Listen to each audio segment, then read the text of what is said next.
Oh, everyone, we are back, and welcome to the Heath Bar, serving up chats on tap for your listening pleasure. I hope you've met some new people through this. I hope you've gotten to hear some stories of some awesome people around our area, and people you might not have heard of before, and now they are on your radar, and you're checking them out and seeing what's going on and all the cool things happening around here in South Dakota and the surrounding regions. I'm pretty excited about all the people here, and I'm really glad to get to share these stories with you. This one will be no different. I'm excited to bring this one to you. You've probably heard of this person in almost every episode so far, and I'm excited that I was able to get him on, and we were able to do that. Speaking of which, I do have a long list of people that are going to be coming up for you to listen to here at the Heath Bar, and I'm working on getting all those schedules lined up where we can get our chats recorded and get them done for you. But if you know of someone who you think should be on the Heath Bar that has a story, something cool that they're doing that you think is worth sharing and worth people knowing about, shoot me an email, heath@heathbaronline.com. I would love to chat with them and get to know what they're doing and help them share their stories. It's really cool. Like I said, the list I've got keeps growing and growing and growing, and I'm excited to see if there's people that I'm missing that you think are worth talking to. So shoot me an email, heath@heathbaronline.com, and see if we can make that happen. Also, make sure that you have subscribed on iTunes or your other podcast portal that you use. Leave a review if you like. It definitely helps get the word out and helps these stories get shared more and more and more. I'm constantly excited about the growing number of people listening to the Heath Bar and finding out about it. It seems every week the stats just go up and up and up. And that's exciting for me. It makes me very happy that people think that it is worth listening to these stories and finding out about these people around our area. One thing, kind of off subject, if you didn't know, I am the founder of South Dakota Songwriters. It's a group that promotes local songwriting and music culture here in South Dakota and the surrounding areas. And we put on a lot of local songwriter rounds where we get the artists and they get to showcase their own music for a couple hours. Original tunes with three of them in a round. We've been doing that at Harriet and Oak in Rapid City for the past few months. We have a couple more of those rounds left in May and June. May 9th the next Thursday that we will be doing that, and we're featuring Scott Simpson, Dan McGinnis, and Katie Dwyer. I've known Scott and Dan for a long time, and Katie I just met recently, and big fan of her, though, and her music and what she's doing. I think she's out there in Pierre, if I remember correctly. And Dan and Scott have been friends of mine for a long time. They've both been on the podcast before. So they will be out there playing all their original tunes for you May 9th at 7 p.m. at Harriet and Oak in Rapid City, which is tomorrow. So make plans, get out there, and check it out. Also, if you want to find out my own gig schedule, it's on my website, heathbaronline.com. You can go ahead and check out there, see where I will be. You can check out the blog that I've got. I've got a couple there, my own personal one, and then one about the podcast. Every now and then I'll write something up about one of the chats that I had, and you can check that out as well. Anyway, enough of that. Let's get to this chat, because I am pumped for this one. You all have heard me and a lot of other people on this show talk about Jason Guthmiller, and with good reason. He's a phenomenal human being, for one, and an incredibly great guitar player and musician. I constantly attribute my music career start to him, coming in and thinking I was worth listening to and tipping at my very first gig.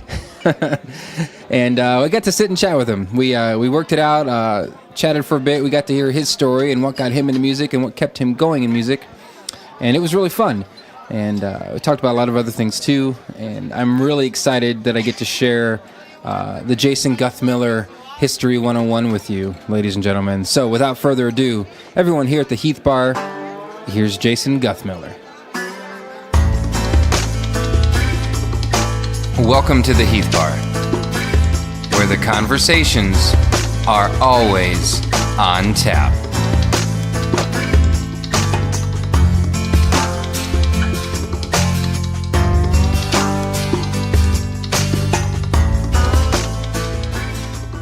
cheers. Cheers. Let's cheers and do this. Jesus. Jesus. The Jesus by Melvin. Ah, that's refreshing. Mexican style lager. Made in Alpine, Wyoming? Guido Amigo. Where is Alpine? Alpine, Wyoming? Is it by the Tetons? Is this in Wyoming? It is? This is made in Wyoming. It is. Alpine, Wyoming. Look at that. Melvin Brewing. No shit. According to the Surgeon General, this beer is made in Alpine, Wyoming. Wow. Don't hate babamos.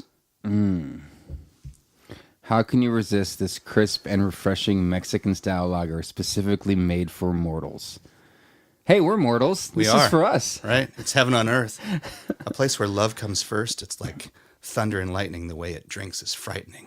I love that it's... Thunder. I love that it's the Greek god Zeus in a sombrero. And Spanish bull riding pants. And he's uttering the only Spanish phrase that I know. ¿Dónde está de casa de puerco?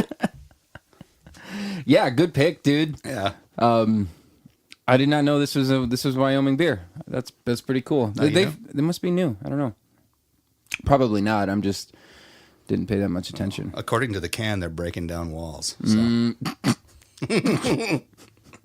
Wonder where they got that marketing idea. I wonder. Oh, so this is gonna be cool because I think you have been brought up in almost every episode prior. So it's funny because people can kind of piece together little bits and pieces of who you are if they listen from episode 1 up till now. And then it's like, this is the crescendo. It's Jason Guthmiller at the Heath Bar. Oh, wow.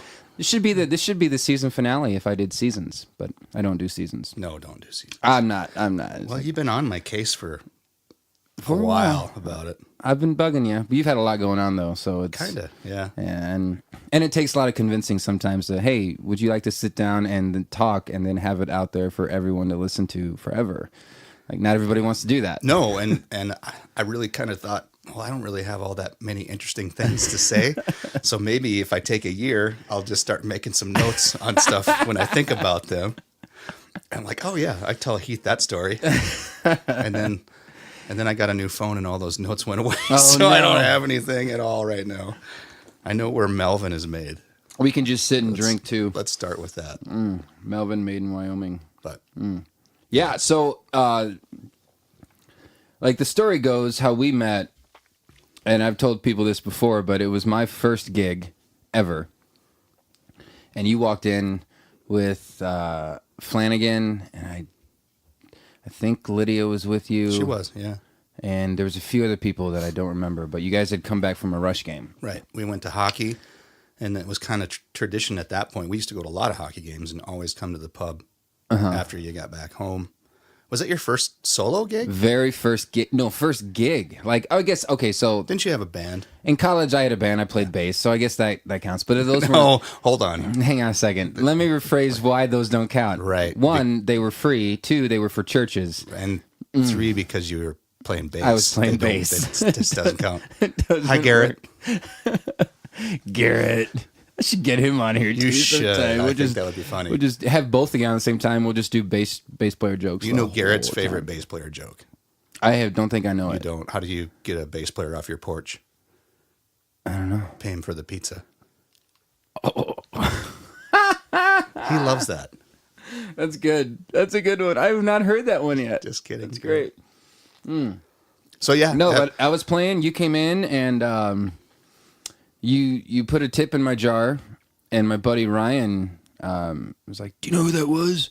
I was like, "No." He's like, "That was Jason Guthmiller." Like, "Oh, he's really good. He plays around a lot." I'm like, "Oh, okay." I didn't know anything of it. I didn't know that Ryan even knew me. Yeah, well, so Ryan's. I mean, at least back then, we've both kind of grown apart just because life, gets busy. And he moved to Belfouche, and that's kind of a black hole. When people move to Bell, I never see him, man.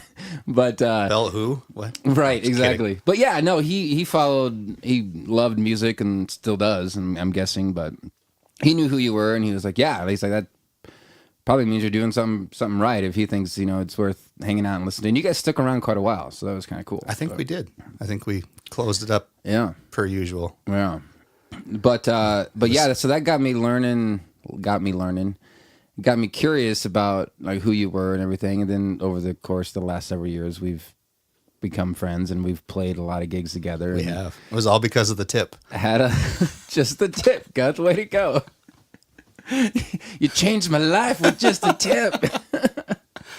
Well, I hope it was a 5 at least. Oh. I don't even remember. I'm going to tell everyone it was a hundo, but it probably wasn't. Okay. Actually, I'm pretty sure it wasn't, but I don't think I've ever left 100. no, I know it definitely wasn't 100.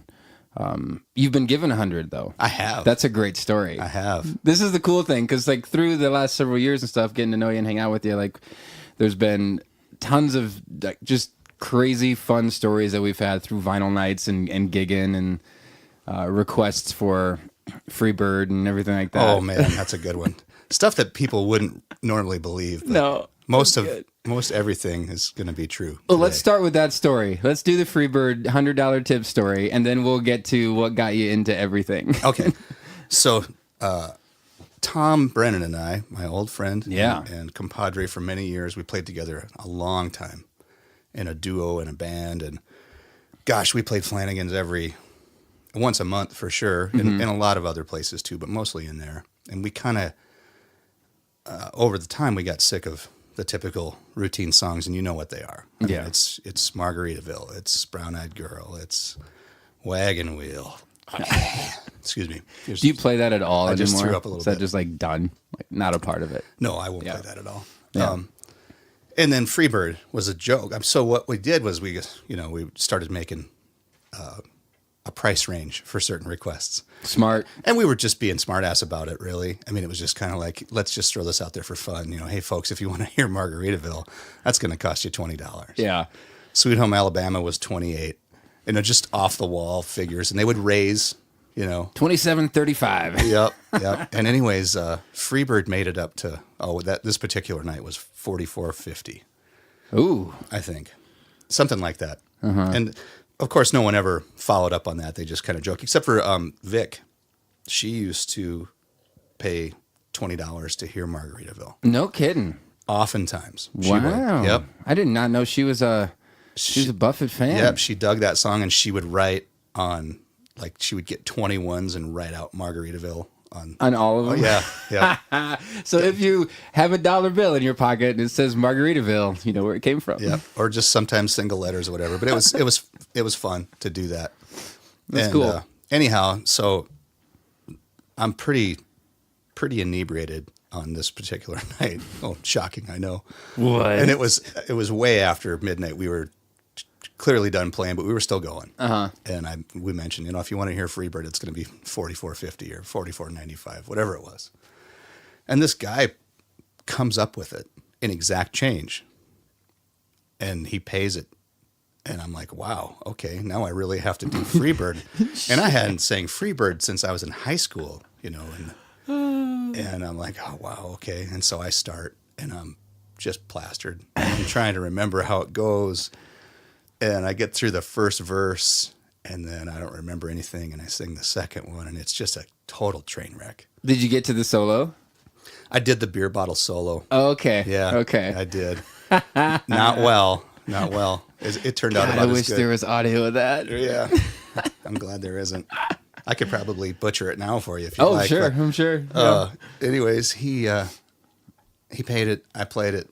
I felt terrible, so I went over to the table with the money, and I'm like, I can't. I mean, that was really kind of you to actually pay that, but there's no way I can keep this. And he goes, Yeah. No, you keep that. Watching you try and struggle and fail was worth every single penny. I'm like, all right, then I am keeping it if you're going to put it that way. Well, then.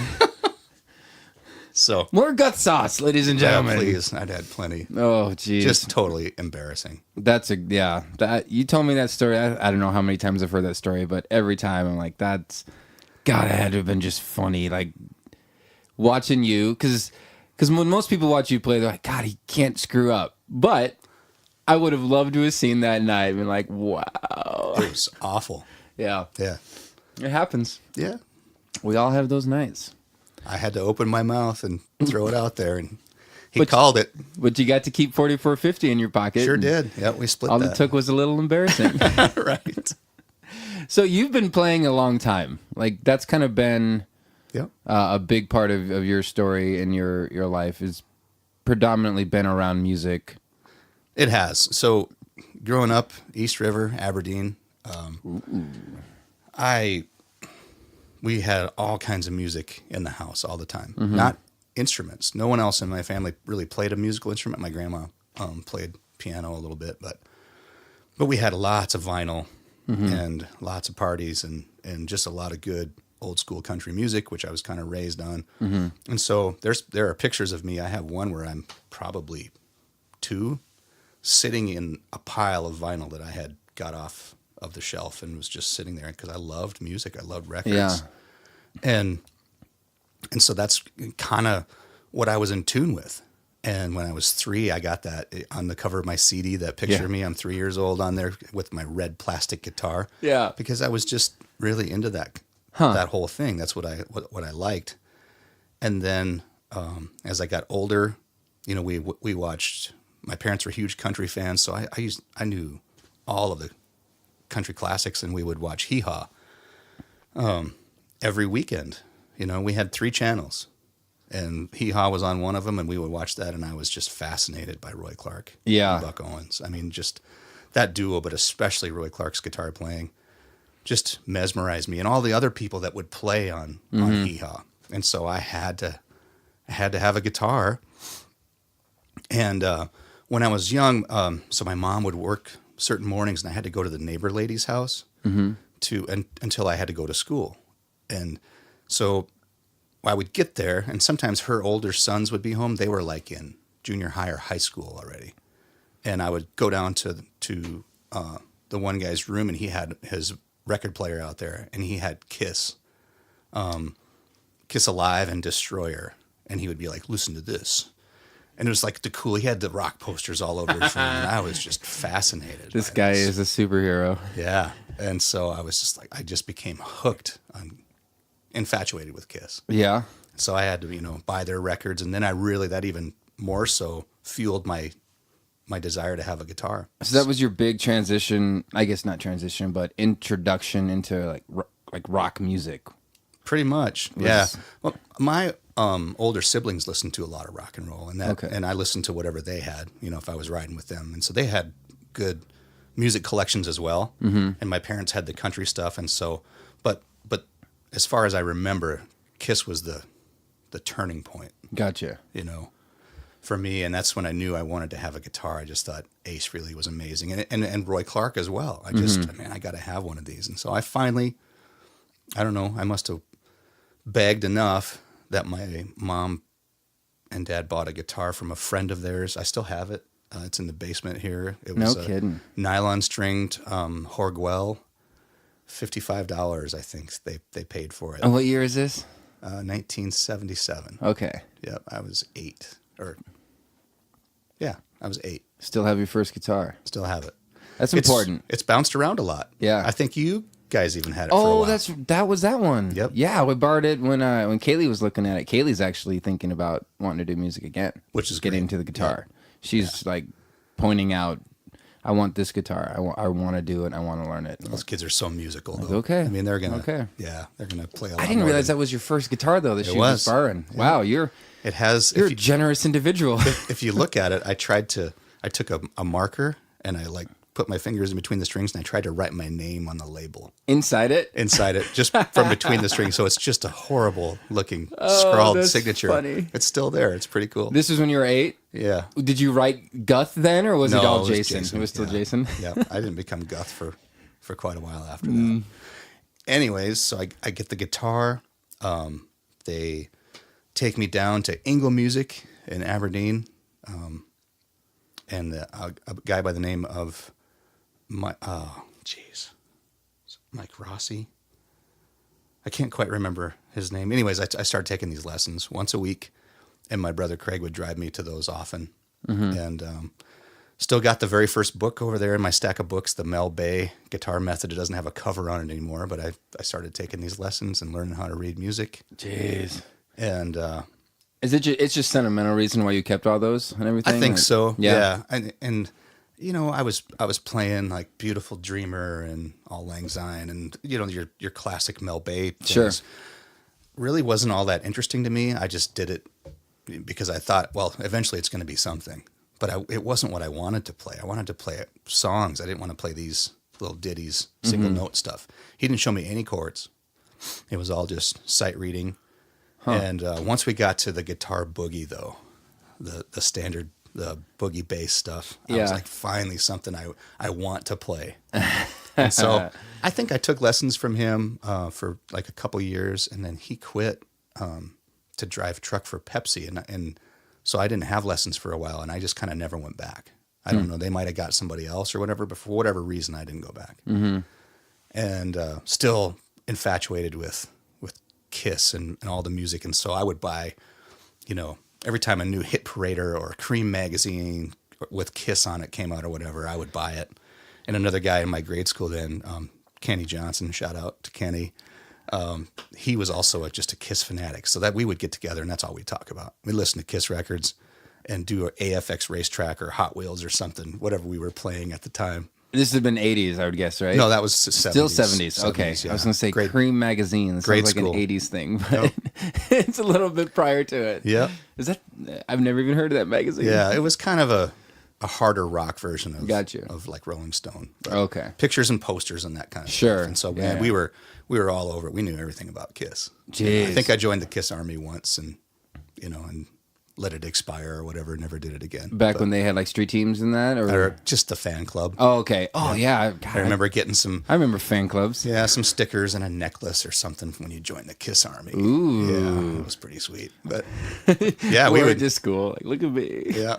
So we were nerding out on Kiss, and so then I moved to Wyoming when I was in the 6th grade, and moving from a town like Aberdeen, it wasn't a huge town, but moving to small town Wyoming of 800-900 people was kind of a culture shock for me. And Sure. so I kind of struggled to get to know people or whatever, and eventually picked up the guitar again. I was in a music store in Gillette one day and saw this little K electric guitar, and it had an amplifier package deal. Marlboro was the amplifier. Marlboro? A little solid state. It had like an 8-inch speaker in it. Was it just the color? Like, that's why it was a Marlboro? Or was it just... It was just black, and that was the brand name of it. Huh. I don't know why. Interesting. And then K, they were kind of famous for guitars, but it was a really cheap model. Sure. But I begged for this, and so I got it and was kind of starting to pick it up again on my own, the things that I remember. I got my books out and started playing. Mm-hmm. Well, really wanted to learn more than that, though, because I started listening to other things besides Kiss. I was into Van Halen and Aerosmith and Skinner Yeah. and those kind of things. Just had to know more about it. And so when I was in the 7th grade, a new music teacher came to our school.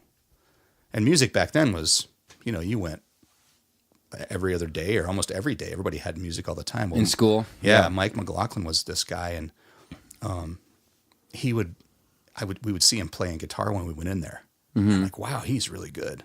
So I said, would you be willing to show me some of that stuff? Sometimes he's like, hey man, bring a sack lunch, and instead of going to the cafeteria or whatever, just bring a sack lunch, come down, and we'll just play guitar at lunchtime. Wow. And he showed me, how to play certain songs by the Stones and Skinner. I learned Sweet Home Alabama from him, and Satisfaction and some Beatles stuff. Yeah. Day Tripper, and just really became even more hooked on the whole thing. During lunchtime at school? Yep. I Wow. was in the 7th grade, and then that wasn't enough, and so I wanted more. So he offered me lessons at his place in Gillette. He lived in Gillette, and so he drove down, and my mom would take me every Saturday to his house. And I ended up buying a couple of guitars from him and an amp once. And wow. Yeah, he showed me how to play some. He would make me cassette tapes of stuff that he thought was important, like listen to these songs by, Mark Knopfler stuff and Yes, and so I would have these cassettes that I had not heard a lot of the music before, just guitar-based songs, sure, classics. So that's kind of how I just kept going from there. I started, learning my chords, and then by the time I got into high school, I was into all kinds of hard rock and metal.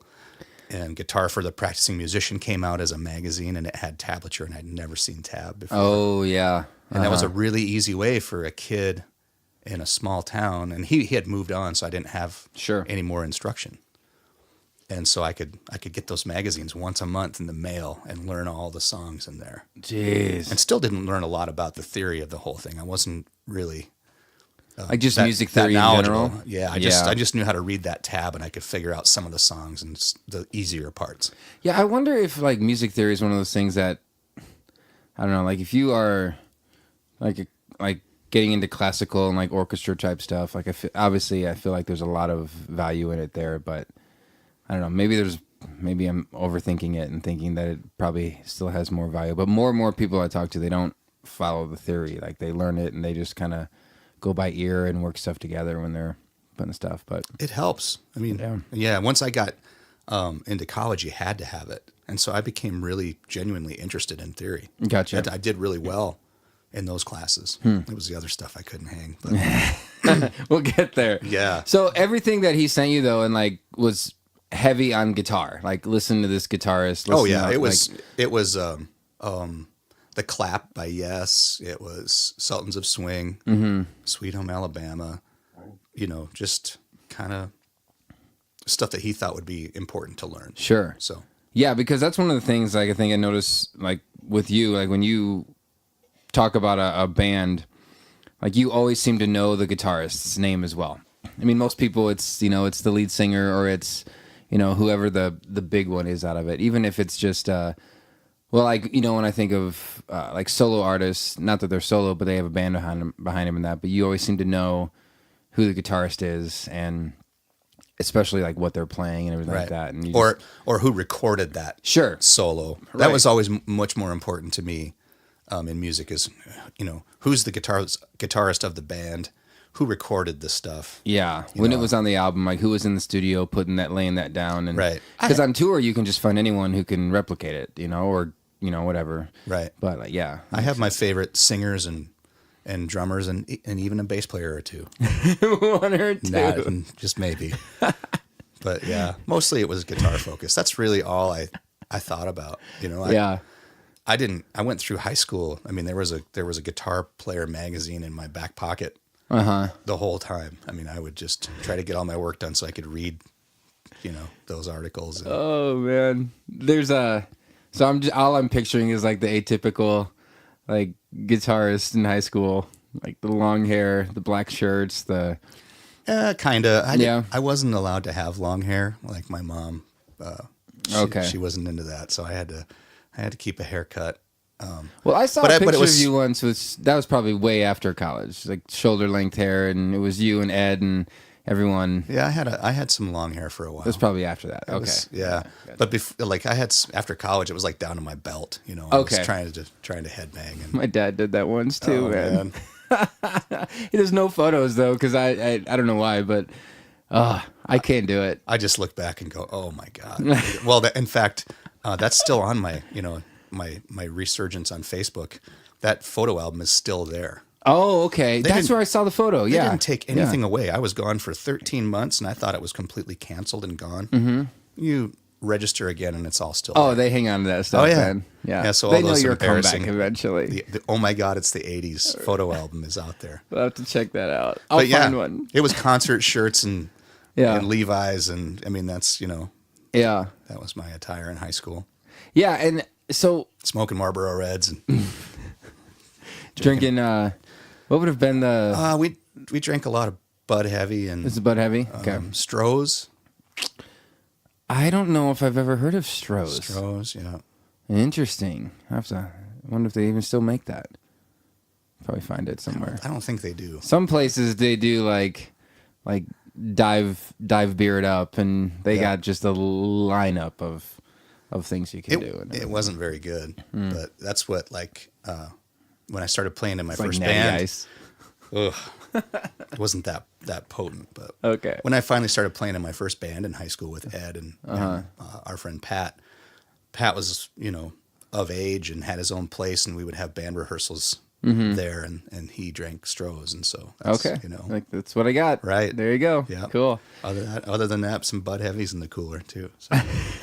What do you think it was that, like, even from that young of an age, and that's obviously been something that's continued with you, just specifically with the guitar itself and your allure to it and just fascination with it? Because, I mean, you will sit around and just come up with licks and just play and goof around and get sounds. And, you know, I mean, you know, we're sitting here in your gear room, and, you know, when I think of, hey, I need to find someone to tell me about this gear, I think of you, you know, like I should call Guth and see what he thinks.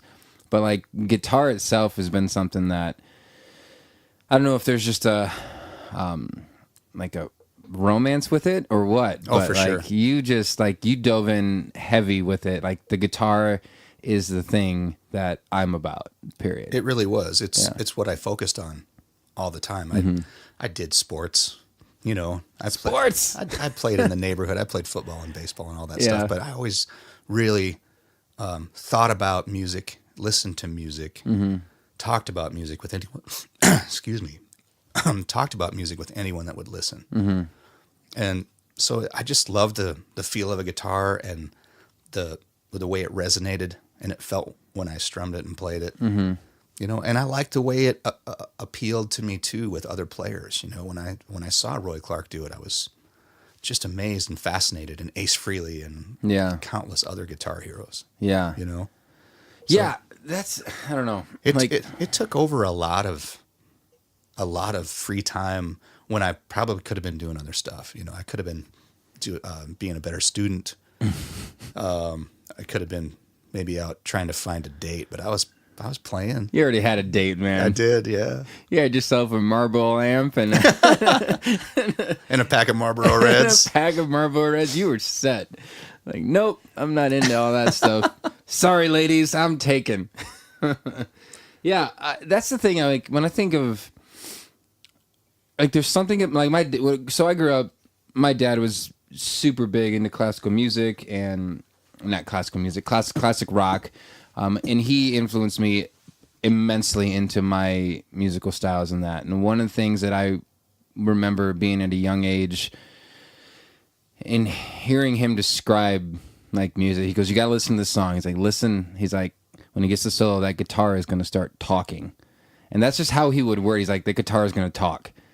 And it was almost like the vocalist would stop saying words, and then the guitar would take over, and you would feel something. Like it was telling you a story. And yeah, so I've always, when I hear good guitarists and I see someone who can just shred on it, it's that phrase of the guitar is talking now, pay attention.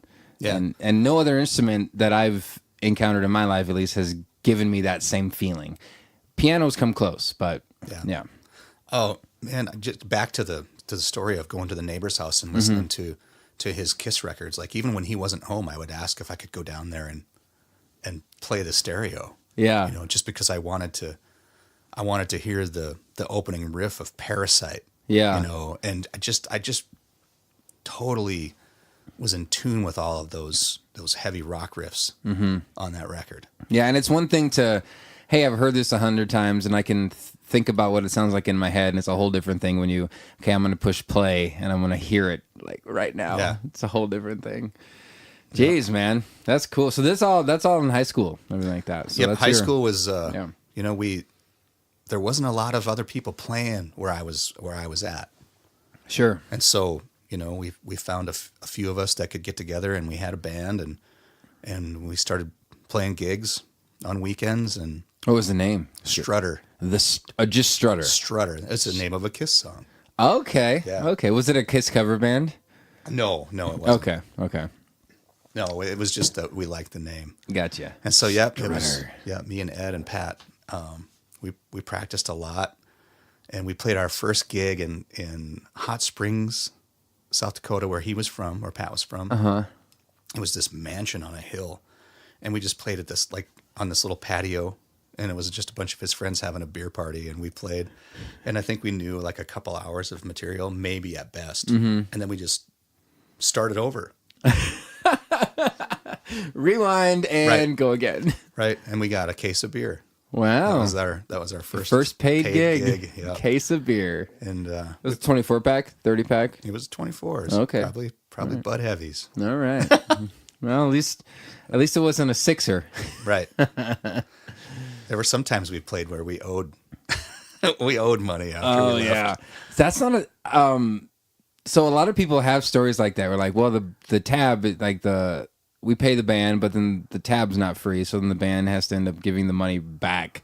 For me, I did. So that happened often with you. Not often, I guess, but I think I told you about the one before Z-Bar was back when it was a country. It was the Silver Dollar. That happened to me in there one weekend. When we get to the when we get to the Outrider stuff, that was a pretty good story. Yeah, I think I might have vaguely remember something like that. Yeah. We had this little 3-piece, and then we found a guy from Gillette, another guitarist, and a real good singer, and so we kind of expanded the things we could do because I'm not a good singer at all. And, I don't know. I'd argue that. No, and it was terrible then, but it was really I was kind of what we had, and so we did what we could with my first real electric guitar was a Stratocaster that I bought in Denver. Mm-hmm. Begged my parents, and they like, well, you have to. If we get this for you, we were at a mall in Littleton, I think, Colorado, and I saw this Strat, and it was just a Japanese 84, 83 Strat, something like that. I had to have it, and they're like, well, when you get back, you're going to get a job, and you're going to pay for it, and so I did. We got back, and I started hunting for a job, and I got one, and paid them back, and. So that was your first guitar really purchased by you yourself. That wasn't a gift. Right. Yep. I paid them back for that. And then I bought an amp, probably from a music store in Gillette. I think it was a PV Bandit. It was a solid state, terrible amplifier, terrible sounds. But anyways, yeah. Oh, man. And then I got my first Les Paul, first real Gibson Les Paul in '86. I saved for...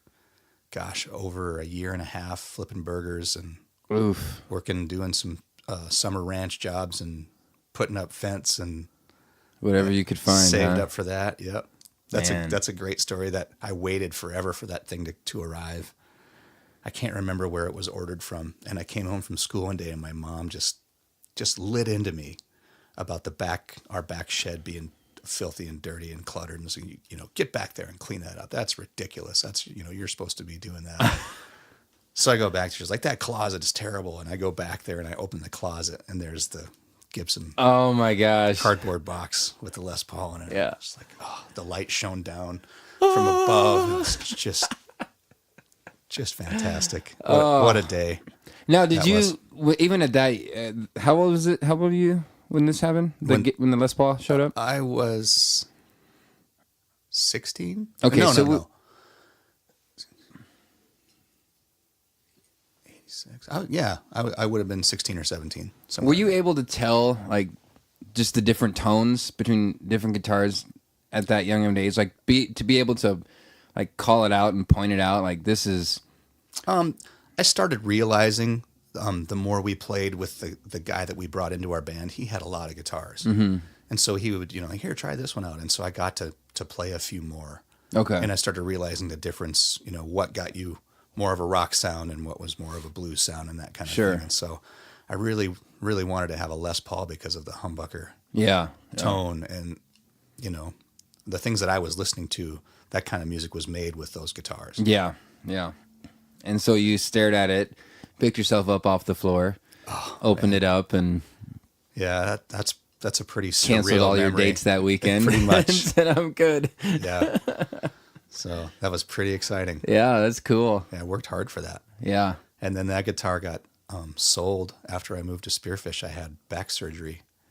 Moved here for college, and I had back surgery in 1990, and I didn't have a job. Couldn't afford to pay bills, and I didn't want to borrow any money, so I sold that.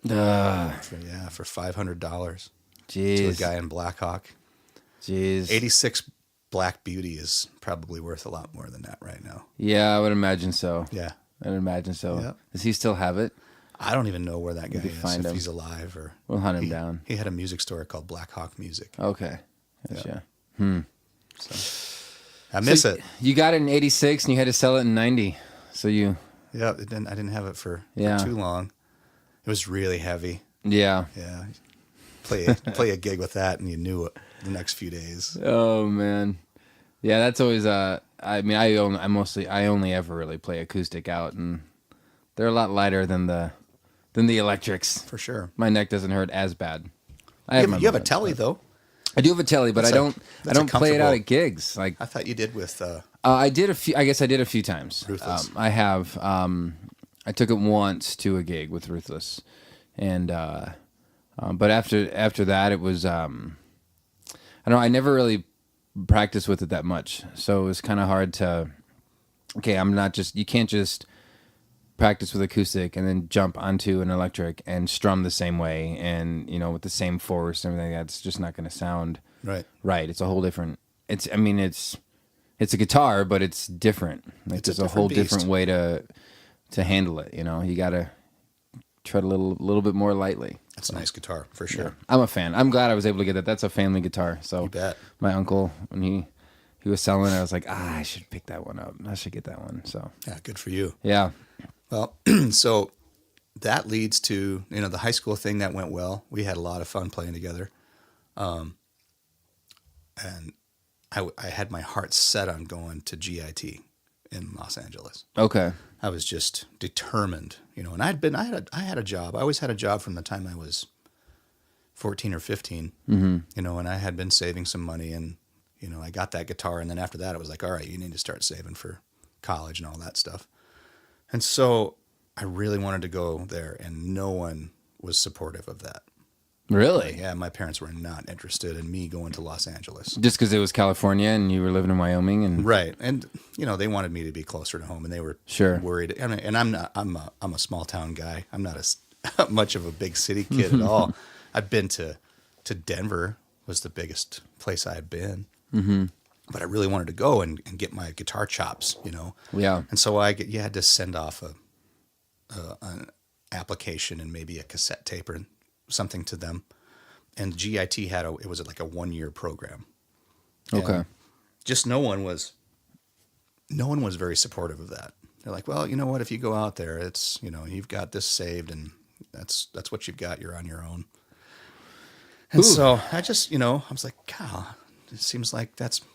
Maybe not such a great idea. Well, anyways, in the meantime, I had been in the high school jazz band every year because it was an easy A. Oh, okay. It was an excuse. I got to play guitar during the day. Yeah. And so I would play, and I knew how to read all those chord charts. And if I didn't know how to do a chord, I would ask somebody to help me figure it out. Mm-hmm. And so I was playing those charts and starting to solo a little bit more, learning a few things from the magazines I had been reading. And we went to a lot of jazz festivals. Your high school jazz band, you go here. We went to Black Hills State every year. We went to Casper College. Well, I go to Casper College, and we play this festival, and I did a solo. It was a weather report song. Anyways, and I did this wah-wah solo. It was super cheesy or whatever. Well, they came after that. We won. Our jazz band got like a 1 or whatever. Mm-hmm. And then I got an award for outstanding solo. Totally shocked me because I thought, well, this is just cheese, and they dug it. So they came to my high school, and they had a few people in mind from that jazz band that they wanted to recruit. Uh-huh. And they offered me a scholarship to come down and be in their jazz program. No kidding. And so I thought about it long and hard, still really wanted to go to GIT, but this was, close to home and it was paid for. Yeah. My parents were super supportive of that. Right. Being only 90 miles away. So I went there and got enrolled, and you had to take music theory and sight singing and ear training, which I hated, and men's choir. And I was in the jazz ensemble and the jazz combo, and you had to stay on top of the charts that you were playing. Wow. Because all the combos were kind of like, You had to do men's choir also? I did. You had to sing. You had to sit in with a bunch of dudes and sing around. Did. Huh? I hated it. Was it like, it wasn't like a quartet? It was just like a full-on choir. Full group, yeah. It was just a requirement. Was it one of those things where you could there was enough guys that you could just sing really quiet and That was me. faded. Exactly. You are exactly right. Just like, I am not doing this. I just didn't get it. It didn't appeal to me at all. Yeah. And really the whole thing didn't appeal to me. I didn't really care to be in the jazz ensemble.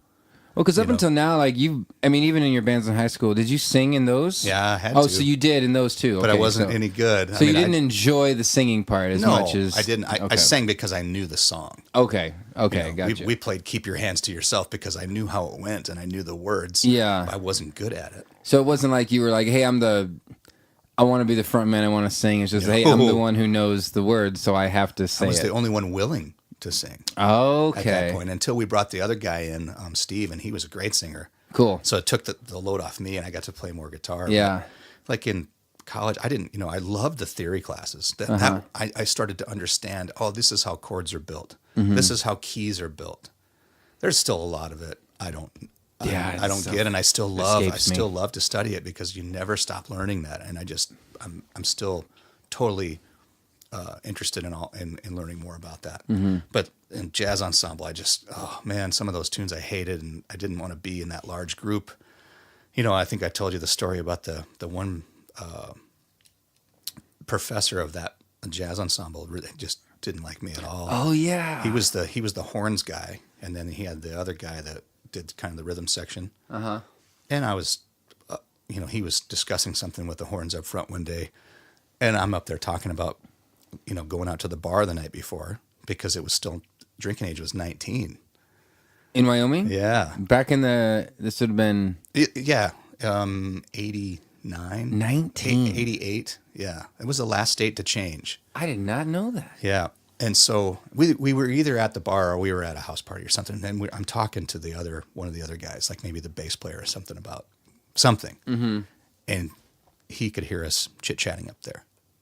And it's like, Guthmiller, D minor 7 flat 5 right now. And I just bang it out real quick. And he's like, oh, just pissed, In your face. Like, dude, I wasn't trying. I'm sorry if I was talking, but I'm sure, this has nothing to do with me. Yeah. And I really didn't like it at all. Just didn't like you, huh? No, it was mutual. But I just didn't want to I wasn't that serious about learning those tunes the way everybody else was. So it was probably a good thing that I got out of their way.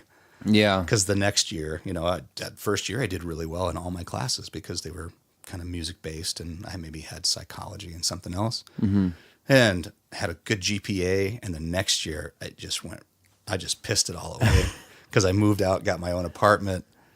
I'm over this. I lived about 2 miles from campus, stopped going to class. Yeah. Changed my major. I'm sure they were like, yes, he's gone. Finally. Get Jeez. somebody who cares in here, Well, I don't know. But the takeaway was theory. Yeah. I learned a lot about music theory there. Not enough. Mm-hmm. I mean, I could have done better and tried harder, but I learned enough to keep me really interested still. Keep you enough to keep going and keep playing and keep trying to learn and figure it all out. I think music theory is one of those things I don't know if I'll ever fully get. I feel like, music's one of those things where it's not like there's an end point. Like, hey, I've officially learned everything I can about music. That doesn't exist. If you get there, just hang it up. Yeah. Just do something else. Yeah. If you think you've learned it all, no. Take up pottery or something else and then perfect that too. But gosh. Yeah. There's just so much to know, and you don't have to know it all. Sometimes I get overwhelmed because I feel like there's so much I really should know, and I have to sit down and think, let's just focus on one little thing here and try to get that right.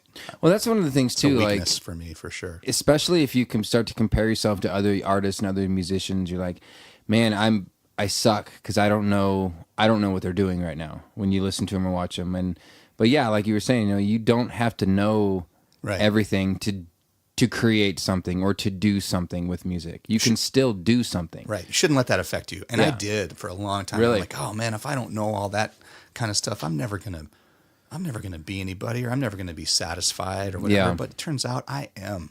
Yeah. I really am satisfied. I like playing what I play. Mm-hmm. I don't, it doesn't keep me up at night. Yeah. that I don't use the harmonic minor scale in certain solos or whatever. I know a lot of people, I have a lot of musician friends who are super intelligent about stuff. And man, they really know what they're doing. And I respect that wholeheartedly. But, sometimes I just got to go, I don't know what they're talking about. And I have to say, I don't know what you're talking about.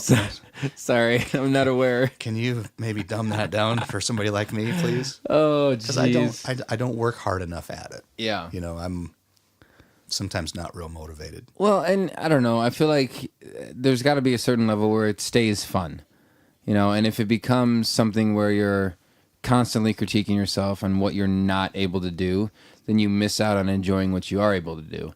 And before you know it, you're not doing it at all. Exactly. You're just like, I can't do anything. And I don't know. Like I think about that. Like that's been a big part for me because, I know a lot of songs, but there's a lot of stuff with the guitar that I don't know if I'll ever be able to know, just because it takes a lot of time and effort, and I have some time to give to it, but not a lot of time. Right. Like, so it's like, I mean, maybe in 50 years I'll be able to shred, but.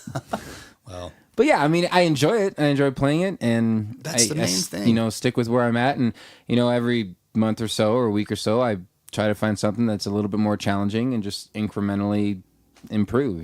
Right. But yeah, I find myself like I sit down and I'll come up with something new or I'll learn something new. But if I don't apply it in a real guitar playing situation, I forget it. My memory has become so terrible. Really? Like, yeah, I'll learn something really cool and go, wow, this is great. I love playing it. And if I don't use it in a live application somewhere, Yeah. I tend to forget it, and it kind of bums me out. And then I come back and go, oh yeah, I know that. yeah, But so I really have to push to stay on top of those things. sure, yeah, that makes sense. It's all this Jesus beer, man. Yeah, right. It messes with the Makes memory. you forget. Messes with the memory. I'm gonna get another one.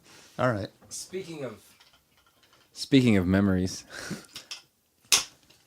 you too? Why, sure. That's a yes. So what has been like, probably like, what's been the most fun part about being a musician? Like, even, I guess, especially around this area, like what has been some of your, like, God, I'm really glad that I spent all this time learning to play this, learning to do this, because this event or this thing was a lot of fun. This was awesome. I can't believe I got to do this, and it's because of all these years I've spent. So event-wise, or I mean, maybe even just story-wise, or like when you think about like why you're glad that you've been doing this long, and the things that are like, I'm really happy. I feel like, well, we already talked about how in tune I feel with a guitar. Yeah, I love the way it feels in my hands and the way it resonates when I play something. That alone is enough. But to be able to play with other people and to do so dynamically, and then to know just enough to be dangerous, a little bit, like I can kind of sit in a lot of applications. If you're playing country or rock or blues, jazz might be weak, but or funk or whatever. I know enough to probably get in there and contribute. Yeah. So I feel like I can contribute something musically if I'm asked to play with someone. Okay. I think that's, I've done it enough, and I feel comfortable with the limited skills that I have. I like playing what I play. Yeah. And I get stale, and I feel like my playing is kind of stagnant, and I hit a wall, and we've all been there. Yeah. What do you do in those moments? Like, I'm curious about that. Like, what does Guth do when he feels stale? Then I try to sit down and I pick out something that I'm not familiar with. And try to learn it, even if it's just a simple lick or a run or something, or a set of chord changes that I'm not used to hearing. See, my head doesn't go there. Like when I get stale, I think of like I should probably learn a whole different song. I should like completely redo my set list. I don't think of like breaking it down to learning this chord progression or learning this lick or anything like that. I don't know if I'm not dissecting it enough, but I just think of like I just need to learn some new songs. I'm getting bored playing these songs, you know. But, I've been there. I've been there. I try to change the ones that I do have to maybe make them more interesting. Change them. Okay, yeah, You know, that maybe makes just sense. maybe just change the feel. You know, apply a different position on the guitar neck or something. Mm-hmm. You know, Change the key. possibly. Yeah. Throw in a B minor. Throw in a B minor, drop D or something. I mean, Yeah. you know, there's all kinds of things that you can do to change it up. Yeah. But Yeah, I mean, but I think that's the difference of when someone's like a genuine guitarist first. It's like when they're hearing a song, they'll hear like parts of and licks within the song. They're like, oh, what is that? And then they want to dissect that 20-second window of a song. yeah, And which is just not where my head goes at all. for me, it's always the chord progression. I mean, I want to know the structure of the whole song 1st, and then try to decide what things I can do within that key. Gotcha. I mean, what kind of a scale are we talking about here? What am I going to apply? Sure. You know, what was I going to say? Kind of drew a blank there for a second. Jesus. Jesus. It'll just be that's our call today. I sometimes will take things like, the older I get, the more I become a fan of making things kind of my own. Like if I play a lot of covers. I don't have a lot of original songs, as you know. My one CD of 11 songs. Yeah, but they're good, man. It took my whole life, 47 years, to get those, and there's only a couple of them that I, really feel at home with. Mm-hmm. But with covers, I'll try to take something and just make it mine. I'll play it the way I interpret it, and I love to do that in a cover band too. I think your structure should be there. People should know what the song is, but you don't have to do everything exactly like the record. Sure. I mean, not note for note. Well, and music's one of those rare things, like artistic forms that can evolve like that based on whoever's performing it. You know, I mean, you can interpret it however you want, and then it becomes, it's this song and it's this artist and this songwriter or person that put it out there. But then I go and hear this person perform it, and I get to kind of hear like a little bit about who that person is that's playing it, because it's their own version of it. Right, you can tell a lot there. Yeah. You know what? That just, like, even last night, I'm watching some YouTube videos, and I saw Gary Clark Jr. on Howard Stern doing "Come Together" by the Beatles. Oh, jeez. And it was just mind-blowing. It was so good, and I just thought, this is how I think. Like, he took that and just made it completely his own. It was his own groove, and it was just aggressive and just brutal. And now I got to check that out. Yeah. You should insert that right here. If you can get Pause, that. Pause. put it in. Put that in this podcast so people can hear what I'm talking about. It is just outstanding. Here come old flat top, he come grooving up slowly. He got choo-choo eyeball, he won holy roller. He got head down to his knees. Got to be a joker, he just do what he please, yeah. But he just cool. totally did his thing with it. And that's how I feel too. Like certain songs you have to keep the familiarity there, but always strive to be who you are. And if you're me, you have a limited skill set of chords and scales that I know. See, you keep a lot saying of my limited stuff. skill set, and I'm happy with you that. should be referring to me, not you. But But there's so much to learn. yeah, know, there always is. I just try to make it mine. Yeah. Yeah. And so you moved to Spearfish, you had to sell your guitar because you had back surgery. And then I transferred to BH after dropping out of college and pissing away that this was the jazz thing, that whole scholarship thing. Yep, Yeah, lost everything. I was so lazy and so burned out partying that I didn't even bother to go withdraw from the classes. You just and get a W. Disappear. A couple of them I didn't make it over there to the registrar's office, whichever office you go to. Yeah. And I didn't get there in time, and those became Fs instead of withdraws. That's how stupid I was.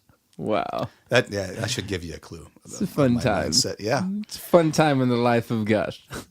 Right. And then, then I got, on that summer, I went back to work to try to save some money and knew I was going to be moving to Spearfish and trying to go to BH. And then I got in a car accident in the Dewey and just really made things a lot more difficult for myself. Mm-hmm. Stupid decisions. So when did all that change? Like, when did it become like, okay, I'm going to make something of this? And because, I mean, as long as I've known you, I mean, you've been in multiple different groups and bands and everything like that. And that was even prior, before I knew you too. That's kind of when it started getting serious. Okay. There was a band in college that I played in that was a lot of fun as well. But when I got here and, I was kind of down on my luck, tail between my legs, made some dumb decisions and, I had to go do some jail time and try to, go to school, start school here. And I was trying to finish out that degree and started, playing in the jazz band here, taking some more music classes, kind of getting to know some of the local music scene. And so, I would go out and see, I wasn't allowed in a bar for a while, but I still went several times. I would go out and see bands that were playing like in town here or maybe in Rapid City or something, and try to get up and sit in if someone would let me. Sure. God, it's weird for me to think of like you being on that side of the music scene, like beginning and learning, and it's crazy. When I first moved here, I used to see Hank Harris a lot, and I was just always just amazed by his talents. He's just such an incredible musician. He was my first local musician I ever saw play. Yeah. Me too. Oh, no kidding. He was in the basement of the Sluice restaurant, which is out on Heritage Drive there. I think I'm not sure what that building is. I think it's Storage Building right now. It's right. I think I know right what up building from the you're Super talking about. It used to 8 be there. like a Mexican restaurant at some point too. Yep. And before that though, it was a really popular restaurant. Family restaurant. Yeah, I first saw him at Thirsties in Rapid. Okay. Years ago. There was a bar in the basement of that. Anyways, I went to see him and then we used to jam a little bit and go play. Well, Hank would play. I wasn't very good at stuff, but he turned me on to a lot of cool stuff. Cool. And we had some pretty fun times.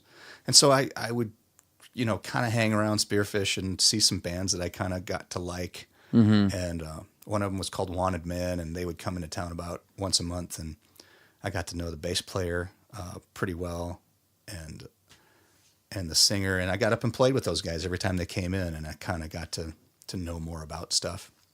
Wow. And then I got invited to join a band with the bass player of that band. They started a new thing in Rapid City, and they included me in that. And it was kind of a variety. So it was anywhere from, hardcore country to pop rock. Okay. We did stuff. We did Dwight Yoakam and the B-52s and Jimi Hendrix. Oh, geez. It was a lot of We're stuff. just going to play the songs we know people are going to enjoy. Good band. We had, like 4 singers in the band. And, jeez. And a lot of drive, but it just wasn't for me. Mm-hmm. I just grew to where I couldn't get along anymore, and I didn't really like where the material aspect was going of that, and so I quit. A couple months later, I get a call from that same guy. He's like, "Hey, starting up this country band. Are you interested in doing it?" And I'm like, "Absolutely. I would love to play country, just solid." Yeah. And that was Outriders, and we had that band for 8 years, probably. 8 years? Mm-hmm. I didn't realize it was that long. I think so. It was like 92 to 99. No, maybe not quite. Okay. But anyhow, we had some original Outriders. tunes and a CD, and worked hard on getting some of my country chops down. I got a Telecaster and a Fender Twin, a 65 Fender Twin. Jeez. And that's when I became more obsessed by pedals. Okay, and so gear. this is when that all started. Yeah, that's kind of when I gotta have a tube amp, I gotta have a Fender Twin, and I gotta have a Telecaster to make that sound. I need a compressor, I need a tube screamer, I need this. Okay, And so I'm in 6th grade, and you're sitting there figuring out pedals. Totally in the Outriders, geeking out. 90s in the hills. Yeah, that was I bought my first Telecaster, brand new in 1992. Still have it, the yellow one. Jeez. And that's pretty much the only guitar I ever played with that band. And so I became a Telly fan then, and Yeah. just a total gearhead. Well, Telly and country music. That's, and that's when I started paying more attention to who's, like, that's when I knew who Pete Anderson was, Dwight's guitar player, and who's recording these solos on these songs, Brent Mason and And what are they using? Brent Rowe and Dan Huff, those and what kind of gear are those guys using? And man, it just became, it created a monster, as you know. Oh, dude, like it blows me away. Like you'll post something on your Instagram about something you got, and I'm like, I don't even know what that pedal would do. But I mean, it's the same thing. Like I saw, so like Jason Isbell posted a while ago. He posted a thing on his pedal board for what he was taking on his tour, and it had 3 Fish Menoras, like the DIs that we use for our acoustics. Mm-hmm. I was like, why would you need 3? And I'm sitting there and I'm trying to think through like 3 different acoustics that he's using. He's got, and that's what it ended up being. But my head went, I wonder if you put 3 together, do you get a specific sound? But like, no, it's for 3 different guitars and they swap out. But you could. That's how much of an idiot I am when it comes to all that. You could chain those together. I'm sure you could, and it would be. I don't know. He'd probably make it sound amazing. But he would. Yeah. But whatever he touches. So that was when all of that happened with you, and you realized there's a whole other universe of musicianship that can happen with the type of gear that you have. Right. It started out by, getting the Telecaster, and then I'm using this little solid state amp that I had. Yeah. Still. It was just like, it wasn't cutting it. I wasn't getting the sound I wanted. And so I knew that those guys were, a lot of the old country guys, played out of Twins, and I had to have one. And my friend Don Laerdal in Rapid City had a guitar shop, and he was always kind of on the lookout for things like that. Sure. And I walked in there one day, and he kind of pointed down below the counter. And he's like, "Look at this one." And there's a Twin that he had taken in somehow, and I got it. It's mine. Pretty incredible. A beast to lift. Oh, I'm sure. But yeah. I'm sure. And then after that, it was like, how do I get this sound? Yeah. How are they doing that? I mean, it just. Yeah, because it's a very specific. It's a never-ending battle. Chain of gear that creates certain it sounds. Is. Like, yeah. Oh God. A lot of it's in your hands. They say that's that. True. And that's very true. That's true. There's a lot Doesn't of it. Doesn't matter how many toys you have. It does involve the player at some point. It certainly does. And this was all kind of with the Outriders and everything like that, and that's what led you to having to pay back all your money from the gig because you were right. Yeah. We became pretty popular. Yeah. Around it was a fun party band. So is that like the first band that really like people were like, oh, you're doing gigs and people are starting to notice like, hey, well, this is the most popular I've been as far as my previous gigs. I think so. Okay. Yeah, for me, it was. We saw a lot of the same people that would come to. We played the circuit, so we would be in Rapid City and Deadwood, Elk Creek area, out there, and Spearfish, Belfouche, and sometimes Wyoming, like Gillette or Beulah or whatever. And we had kind of a regular routine. I mean, one year we played 46 weekends. Holy crap. Yeah, and some of those were weeks. You play at Robbinsdale back then in Rapid City, and it was Wednesday through Sunday. Oh. If you played Boot Hill, it was Monday through Saturday. There were gigs back then that went week long? Week long. Sunday was off. Man, everything's Friday, Saturday now. Right. And then on that Sunday, you could go to Robbinsdale. They overlapped, and they would have a Sunday. Okay. But. Man. Sorry. Anyhow. So we kind of had a following. We would notice people coming to all of those. Wow. They just really, and it was an entertaining band, man. We had a really great lead singer, and it was high energy country, newer country. We played old stuff, and the guy was just really fun to watch, and it was just a fun group to be in.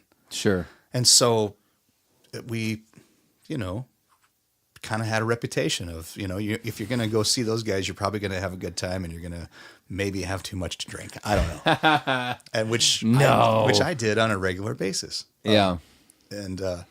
Anyhow, we were playing at Silver Dollar here in town. We played about once a month, And man, we would pack that place back when we were first getting going and kind of developing that following. It was a lot of fun to be in there. And the stage is nowhere near what it looks like now in that place. Okay. It was right across from the bathrooms, but Oh, still just a ton of fun. And I would go down.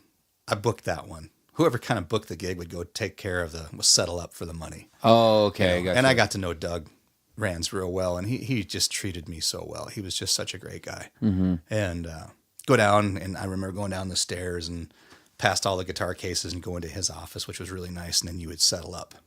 And so he would get out everybody's tab if they had one or whatever. Oh man! And here's your money, and then here's so and here's this guy, and here's Jason, who owes us $66. So whatever my cut was, which was probably, we might have made $800 for a weekend. So a couple hundred a piece. Yeah, I drank that plus another $66 or something. But it was like there was.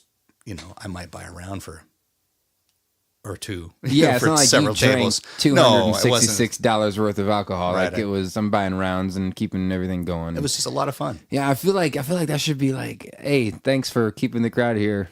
We got this. But that only happened once there. Okay. Yeah. I always try to work in a bar tab whenever I book a gig, just in case. I mean, I don't even care. Like a couple drinks, like it's fine. But there are some places that really do take good care of you. I'm getting too old to, 10 years ago, that was a huge benefit for me to have. Wow, it's an open tab. Yeah. Cool. Yeah, now it's like I had an open tab last night, and I was like, I just want water, please. Oh, man, they treat you so good up there. Yeah, they do a good job. Thanks, George. They do a really, really good job up there. But didn't you say Lydia once found the Outriders in a pawn shop, the album? Yeah, so we made a CD in 1996. And she knew that, and she was interested in getting one. And I think I could probably burn you one, but I don't know if I have one or whatever. Yeah. She found one in a pawn shop downtown in Spearfish, sealed. Not even open. And I think sat on like a tour shelf at his tour store. Well, and it was obviously clearly something that we had given away. Oh, okay. Anybody that paid for one probably wouldn't not open it. Yeah, you'd think so. So it was one of those that they got it. We used to give a few away each night. Sure. And so somebody got it, it was in their collection. They never listened to it. Never even broke the seal. And I think it had in Sharpie written on the cellophane. It was like $4. And then she takes it up to the counter, and the guy's like, I'll tell you what, I'll pay you $2 to take that. Oh, and get that thing off the shelf. It's been here way too long. We want that thing gone. It haunts me at night. Just take it, please. Yeah. That's funny. That was a lot of fun. We had a lot of fun recording that. Yeah. We had some good friends at Cat Country. Mark Houston, such a great supporter. They helped us out a lot. They played our songs on the air. Cool. And it was great. We got some cool gigs out of that too. We got to. I had never opened, a major concert before, and we opened for Lori Morgan one year. And Morgan. And the next year, Sawyer Brown. Wow. Yeah, and so we got the treatment. It was it took my breath away. Yeah. To get up there and wait a second. And we pull our 1976 Dodge school bus. Like a 16-seater. School bus. A Dodge, the mini, like the church bus, I would expect nothing less. It was painted like baby blue. And we had ripped all the seats out and put 2 seats sideways, and that's where you rode besides, they had a driver and then those seats. And then all the gear had we put in a barrier between us and the gear. We'd back that thing into Rapid City Civic Center. Oh my gosh. There's tour buses outside. We backed in this 76 Dodge school bus. Hey, we're here. Load up our stuff. They had a crew, people carrying your gear for you. Oh my gosh. Where do you want this? I'm like, wow. Put it right there. Put it right there. Nope. Pick it up again. Put it over there. Yeah. So we get set up, and I just remember they had a dressing room for us. Oh and my gosh. This guy came in with a cart with some snacks and Gatorades and beers on it, and a meat and cheese tray. And I'm like, Sawyer Brown's next door. That's where he goes. this is for you. This is. Oh, that's sweet. Are you serious? We're going to drink all this. Oh my God. And so That's it was cool, man. And it was great when we walked out there and get your guitar strapped on and the lights came up. I'd never seen anything like that. I played a lot of gigs, but mostly for, dark, smoky bars. Yeah, yeah. And poof, and there was 5,000 people there, and I just about vapor locked. I just almost didn't know what to do. And then once we got into the first song and got going, we had 30 minutes, and it went by in 3 minutes. Like in a flash, yeah. Yeah, that happened to my dad. He used to travel, and he'd play guitar when he was a kid, and he would do all these shows. He played in every state except Alaska and Hawaii. Wow, really? Yeah, he got to, I forgot who he said he got, was it Osmond? Donnie Osmond? I think so. He got Donnie Marie? He got to do it was like a county fair or something like that. He got to play before they did.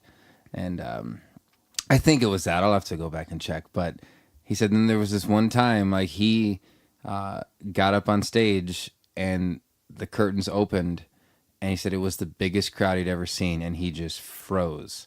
Yep. To the point that they had to come pick the chair up with him in it and carry him off the stage. He was, I don't know how old he was at this time. He might have been like 9.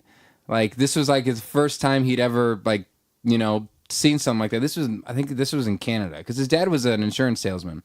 And so he'd travel around a lot and everything like that. And he'd go to all these events and insurance gatherings, everything like that. But he'd bring my dad and then my dad would do some shows and gigs and that. And yeah, they had to carry him, pick the chair up, and just carry him off the stage because he just froze. How about a cheers to that? Cheers to Scott. Yeah, Scott, love you. But yeah, I mean, so when you look out there and you see 5,000 people, first time ever, like there's a little part of you that's like, okay, you can go either way. Like you could lock up, or you could like, okay, let's start it, and then once you get into it. And you're with your band, you can kind of like make it smaller because you can just look at each other and perform. It didn't take me long to recognize familiar faces. Like I knew where my family was, and I knew some of the other people that would come to see us quite a bit. Mm-hmm. They were right up front, and so you see them and you just kind of breathe that sigh of relief, like, "Oh, this is nothing." Yeah, I've played to them 100 times. Right, we're just going to do this again. Yeah, and it was really cool. Oh, that's cool. We got treated really well, so it was pretty special for me at that point. Yeah. I think the most I've ever played to was 1,100. So I'm not even close to that, but it was really sweet. We got a nice review in the journal and cool. It was, that's really cool. It felt pretty good. That's sweet. But I got to pee. Let's take a quick break and then I want to hear some more stories. Yeah. So we went to the bathroom and not together. We took our turns. And then we came back and started talking again. And Guts started talking before I hit record. So I caught the middle of him talking about band members being replaced and changing and how that process went for him. So here we go. Replacement guys. And it wasn't the same for me anymore. It wasn't any fun. So I said, you know what? I'm going to take a break from playing music. I'm not going to do this anymore. I'm going to spend more time with the family. My kids were little. And it only took, 3 weeks or so for them to go, are you going to find another band? Like they didn't want to hang out with you. It's just, you seem not the same. You're just not the same. Well, I mean, especially when it's been that part of your life for that long. Like I would imagine, like everyone that cares about you around you just knows, like they know this has to be a part of you. They know that something was wrong, and they did realize that. Yeah, they're like, why don't maybe you should try to do that again. Yeah, and that's when I found. I didn't find. They found JD Green. Found me. A guy from that owns a bar in Belle-Fourche called and said, "Hey, I got a band here looking for a new member, and you interested?" Mm-hmm. I said, "Yeah, I'll come try it out." So I went and tried out, and sure enough, it worked out okay, and we played together for 2 or 3 years, probably. Jeez, a lot of fun. Cool. Made some really, really great relationships there. I learned a lot from that band. Just with how to interact with other musicians, just how to how to sing a little bit better, sing some harmony. Mm-hmm. How to harmony's a hard one. Play guitar a little better and also less Like, Okay. Not so much, not playing as much Yeah. volume as in loud, but volume as in how much you play as well. That's a skill that is, once people figure that out, like you don't have to, Right. like you can pause, you can have some breaks in the middle of stuff, and less is more kind of thing. Not how much. It's, once you it's get that what you figured out, say. man. I learned that from Les Rosellas, man. He was just a champ of a guy to be around and to work with, and that guy could make his guitar sound just like anything. He had a great Foss steel sound, and just super fun to be around. I learned a lot from him That's cool. about Yeah, not a lot about of working people with learn another guitarist. Like, Oh, because there were two guitarists. there's two of us, and we Okay. stood next to each other always. And so, if he was playing in first position and I was trying to play in third position or whatever, we Yeah. were trying to mix it up and not be So you both aren't doing creating the same thing over and over, and trying to be tasteful about it. So I learned a lot about what to play and what not to play in that situation. And that was also a party band. Okay. I think people showed up to a lot of those gigs because they loved the music. We had one of the best singers that you could ever see. But people sometimes just showed up to see what kind of antics were going to go on too. There was some pretty interesting nights. Jeez. Yeah. I was thinking about that this morning. Actually, I was like, man, when I first started playing music, like it felt like just a party all the time, like all the time. Like, yeah, it's gonna be a party. We're gonna have a blast. It's gonna be a good time, and I'm gonna be the entertainer for it, And now, like, I'm just shy of a decade into it, like publicly and performing and making somewhat of a living off of it and everything like that. And it doesn't feel like a party all the time anymore. No, it doesn't. There's definitely moments. There's definitely gigs that are a blast, but a lot of it now is like, no, I'm going to work. Yeah. I used to think of it the same way. I used to think how everyone was going to be. Yeah. We're going to have to party here. We're going to have to get these people going. And it's just not like that anymore. Yeah. I mean, and like I said, it happens occasionally, but a lot of times, like, I think about when I go out with people, sometimes I'm not out to party. I'm out, hey, let's get together and hang out and let's chat and, and those people are out in the crowd too. And that's okay. And, Yep. it's one of the, like I was telling Whitney that this weekend. I'm like, well, I gotta work this weekend. She kind of looked at me. I was like, well, gigs, but it's my other job. Still work. It's definitely work. It feels like work. Especially when you're doing it consistently and you're getting paid for it, and you want to perform and well, because it's like, hey, I want to treat this like something that's worth paying me for, Right. So, Act professionally. yeah. McGinnis told me this. He said, act like you belong there and certainly act like you've been there before. He's like, that stuck with me it'll probably stick with me for the rest of my life. Like anytime, like I'm just like, it's like, no, I'm not going to don't act awkward. Don't act weird. Like act like, hey, yeah, this is normal, even if it's not, but yeah. Anyway, that's a tangent. It helps you get through the night. Yeah, it does. It sure. does. So, another party band, good times. We had a lot of fun. Yeah, absolutely. Learned a lot. Yeah. So that, like, having two guitars, that was your first time doing that? Like to that level, I guess, consistently? Yeah, like two. Well, not the first time. Like I played in my high school band. Oh, okay. We brought the guy okay. in, so we had two guys that could play lead guitar.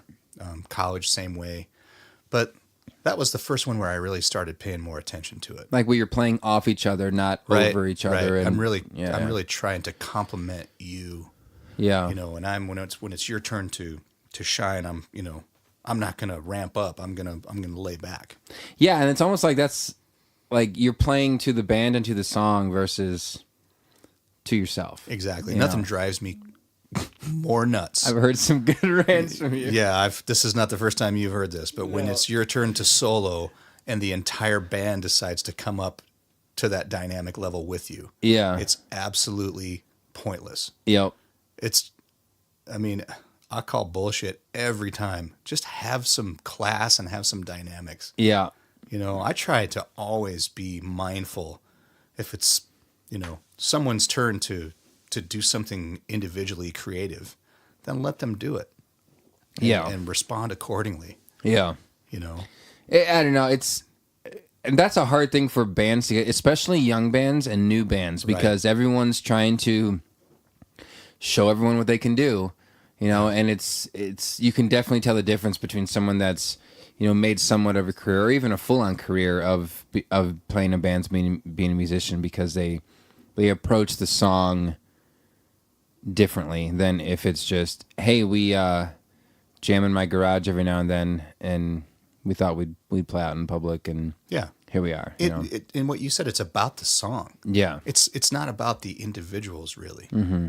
You know, we're here together collectively to try to make a song and try to portray it to someone. Mm-hmm. So, hey, let's be dynamic together. Yeah. And even if no one's soloing, if it's a certain part of the song where you all should come down, let's all come down. Yeah. Together. Yeah. And it feels good to do that. But when it doesn't work out.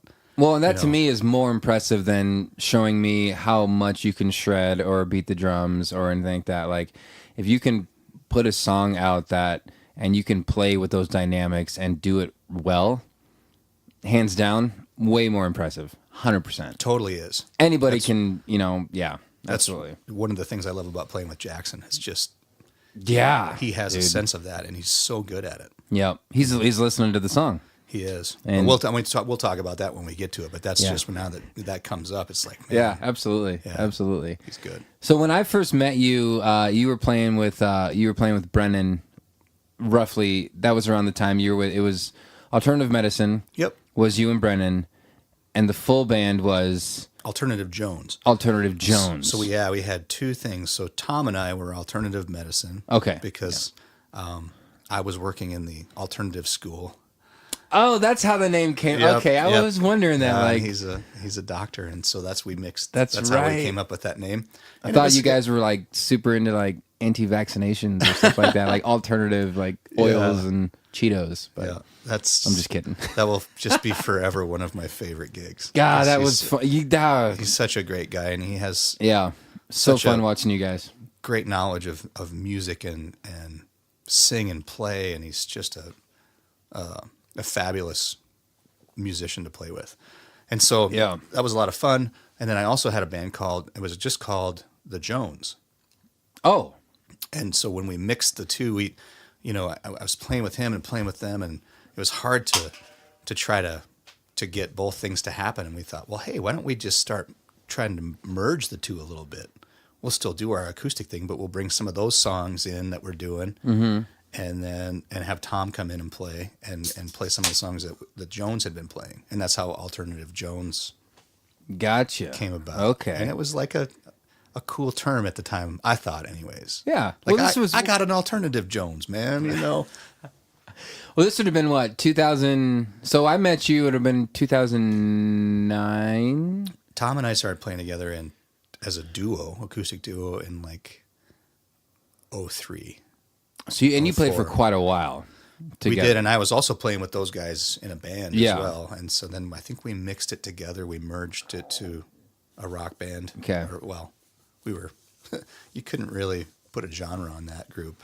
Well, because by the time I saw you and Tom together, like you guys were pretty seamless. Like you could tell, like this is without even thinking. You guys have played this, and you've been playing together for a long time. Yeah, we played a lot of tunes together. Yeah, that was the first time I really got, I think, addicted to acoustic music. I think it was with you and Tom. It was just like that is a cool thing to do when you have two dudes, two acoustics. Yep. I guess it doesn't have to be guys, but you know what I mean? Like just two people up there on an acoustic guitar and just having fun. Like I fell in love with it, man. We did have a lot of fun, and that was also another example of good dynamics between the two of us. Yeah. You know, the more I drank, the more mistakes I would make, and things would get a little ridiculous. I had to be reined in from time to time. But really, I wanted to, to create something as a duo together, and play for the song, and we did that a lot. Huh. So, good times. Yeah, I saw you guys. I mean, obviously Flanagan's is where I saw you guys the most, just because back then that was kind of like that's where I went all the time. You know, I worked there for. Well, shout out to Flan. I mean that Yeah. you know, he's had live music in there. Is it not? Has it not been every weekend since he was open? Every weekend since 2007. And Yeah. he, you know, Without fail. he champions local Yeah. musicians and always has. You Yep. know, treats us. That's one of the coolest things. He's like, you know, if it's a weekday and someone comes to play, treat them well. You know, Right. like, hey, they come in, they want to play. All right, give them a few drinks, enjoy it. You know, like but that's an Irish pub. You know, I was in Ireland 2017. That's kind of the thing. Like, there's any time of the day, someone could walk in with a guitar and start playing. Sure. You know, and that's how it is there too. yeah, that's exactly how it is at Flans. Yeah.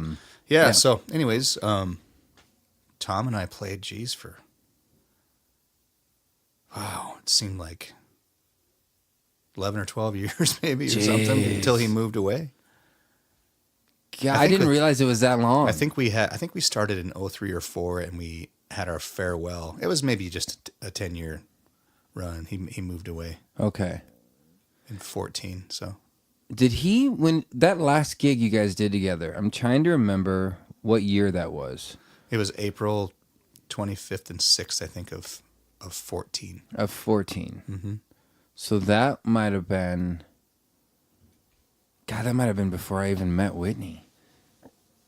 Maybe. Or like right before I met her or something like that. I'm trying to remember, but that was, I didn't realize. What year did we lose you at the jam? Oh, gosh. I don't remember, man, but that was a good night. Sure was. Well, the V-Dub, man, you can't beat it. It's happy hour. Beers are 75 cents. Well, we got there at Oh, okay. This is going to 11:30 be a in day. the morning. This is going to be a day. Oh, I'm curious what this next one looks like, because they got that new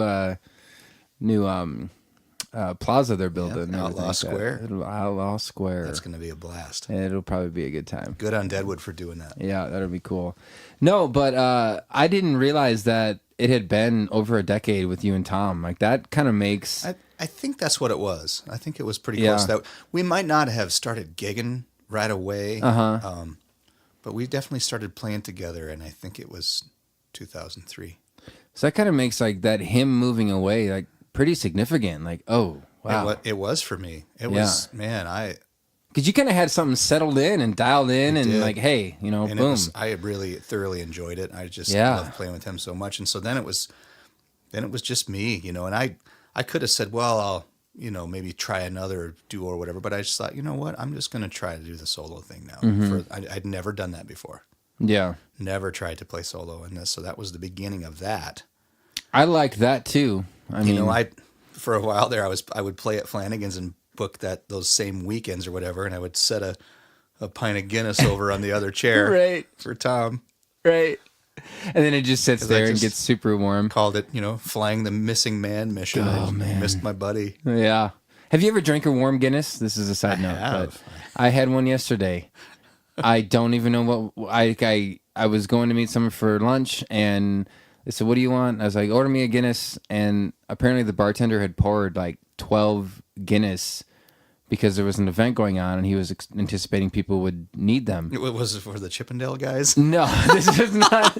This is in Radford. This is a whole different Oh, place. I see. But like, so I get there and there's this Guinness in front of me, and I take a drink and it's warm, and so I politely drink it, but then I ask if I can get a new one and get like a fresh cold one. So the bartender goes to pour one, and the guy that poured all the other ones was like, "Stop!" He's like, "Nope, we got a bunch we got to give away." And she's like, "Well, he wants a cold one," and I was like, "Yeah, why would you pour 12 Guinness in a row and just sit on it for half an hour? Like, you've got to. That's a wouldn't." Dude, it was seriously. like, dude, come on, man. I don't care if it's like you got a Patty's Day event and you're anticipating this. Like, you don't pour it until it's ordered. I don't know, but anyway, that's a tangent. So how'd it go down? The second one was great, although I was pretty gassy last night, so I think the warm one did not sit well with me. So, but that's the best part, though, when you're up on stage playing. No one can hear that. Right. You just strum a little louder. Kind of that way today, man. I'm just like feeling the Melvins. Feeling the Melvins. Ever since I had that surgery a couple weeks ago. Yeah. Now I have the jewelry. You have Jesus down in your gut. I have a titanium ring implanted in there, and it makes the beer a little harder to get down. But I'm gonna figure it out. Maybe I could keep up with you now. Maybe We'll have to I do a don't think so, challenge. Heath. I'm just kidding. Probably not. I don't think so. Probably not. Dream on, brother. Yeah. a guy has goals in life, Guth. Right. Like, it's a bucket list item. Drink Guth under the table. Consequently, it's the last thing on my bucket list item because I will probably die. No, Quite possibly. I'm just kidding. Yeah. So when Tom left, though, that was definitely I mean, I think a lot of the, like, especially the friends that we have and the music community that we were around, like that, felt that a lot. Like there was definitely a lot of people were bummed. Like and kudos. I mean, he's doing great, and and everything like that. It was probably Right. definitely a good move for him and everything like that, family wise and everything. But it was just like, man, that was a substantially great musician. That's just there was a void. gone. Still Yeah. is. I mean, Yeah, absolutely. yeah. But we got to play together. So we after that. started playing together after I was that, doing yeah. a solo thing, which Thanks, I hadn't Tom. done. You already had a solo thing. I did. Yeah, But we kind of started doing. it was young. Started chasing the, how to get that one man show going with the right system. Have the Fishman. Yep. That actually started before he left. Did it? Yeah, I didn't. Oh, we would. Okay. Right, because when we'd borrow yours. Tom and I would borrow my tower. Yep. Oh, that's right. 'cause we would run the you'd two of have us both together. them. That's right. That was before they had their additional 4-channel on the new one. But, Right. Yeah. And so Yeah. we would do that, and then we got the Spectrum box or whatever to figure out the acoustic tones and Yeah. the Ditto looper, and started figuring out the one man acoustic show. Yeah. And it was a complete learning experience for me. I didn't realize that because when we were talking, I just assumed you knew everything, but you were still figuring it all out. I was still then, figuring too. out right at the same time you Yeah. were. It was kind of like, we would find something new and then share it amongst ourselves, or do a gig together. Yep. And then And bring all of our bring all Bring the it on. Tonka trucks to the sandbox and start digging shit up. dude, but I don't know. I feel like for me, it's insanely efficient. It's easy to set up, easy to tear down. Like I can be set up and torn down in 20 minutes or less. I think that was the goal. Boom. Yeah. Is how to make it to work smarter, not harder. Yep. Make it easy on yourself, but yet have good tone. Yep. Get into a room and be heard. Mm-hmm. Or if people are screaming over the top of you like they often are, Right. here at least you're gonna hear something appealing to you. Yep. Because you're playing out of a good quality system. Yeah. 100%. Like I stand by the fish mistake. I do too. And because you turned me onto it, and it was, it's half the cost of the Bose. Yeah, and I had that, when Brock and I were doing a kind of a duo thing, we bought a Bose L1 system or whatever that was. Mm-hmm. It just was kind of hit and miss how He good. still uses it, I think. I think so. Someone he still uses, yeah. Yeah, it was hit and miss how good that would sound depending. Yeah. But I don't have a problem with this. And we've always had good luck. Great luck with them. Like this is what I use at Santana's, at the Grand, and their stage and that. And last night, giant crowd, and McGinnis does the same thing. He Yeah. uses the same one. and it fills up that entire room, And if people, want to talk more, they can move a little bit to the back. They can still hear it, but they can talk, and but it's not drowning you out and everything. I don't know. Like the bartenders could still hear me way in the back of the from the stage, and I'd ask for another drink or something like that, and Well, it's important in there too to play the room. yeah, You might have a rowdy crowd and you turn it up a little bit so that you can project a little bit more. But if you don't have to crank it. Yep. If there's a handful of folks that are kind of chatting and listening or whatever, bring it down some. Well, and I haven't changed my pedal board in years since I got that. That's a huge problem for me. I'm not saying. No. I'm just saying. I'm not saying. I'm just saying. I don't know. I like. So when I think of like my system, I look at it and I don't see any way I can improve it currently, as far as for what I'm going for acoustically and everything like that. Pretty good feeling. It's a great feeling. I haven't changed my acoustic board in how long? It's the same 3 pedals, isn't Probably it? the same thing that Yeah. when we started playing together, I've been using the same shit. Yeah. You got the boost, RC boost and the Spectrum and a Ditto looper. And a Ditto looper. And man, I've tried the loopers. I've thought the next one comes out, I'm like, oh, I'm going to get that. That's going to be cool. Yeah. And I go back. Yeah. That in the same way. So the the Ditto only 2 thing is just the best one. The only thing I would think about, like, so the Ditto 4 has that fade. Instead of just a hard stop when you stop it, it just fades out for you. Which is nice. It's pretty fancy. Takes up a lot of real estate. Yeah. It's super big. Yeah. I kind of wish that feature was in the 2. Like you had that option instead of a reverse. You know what I mean? Or you can do the reverse, halftime, or stop. Like, I don't never use that. I would never use either of those. I don't know. Not acoustically. No, not acoustic. I'm sure there's reasons for it. There's a reason they put them in there. But like I feel like if the fade out was an option on the 2, I would upgrade to that model in a heartbeat. Absolutely. Yep. But still solid. Yeah. But it took absolutely it took a while to get there. It did. To find out all those things. And I've tried all the other stuff. I've swapped out.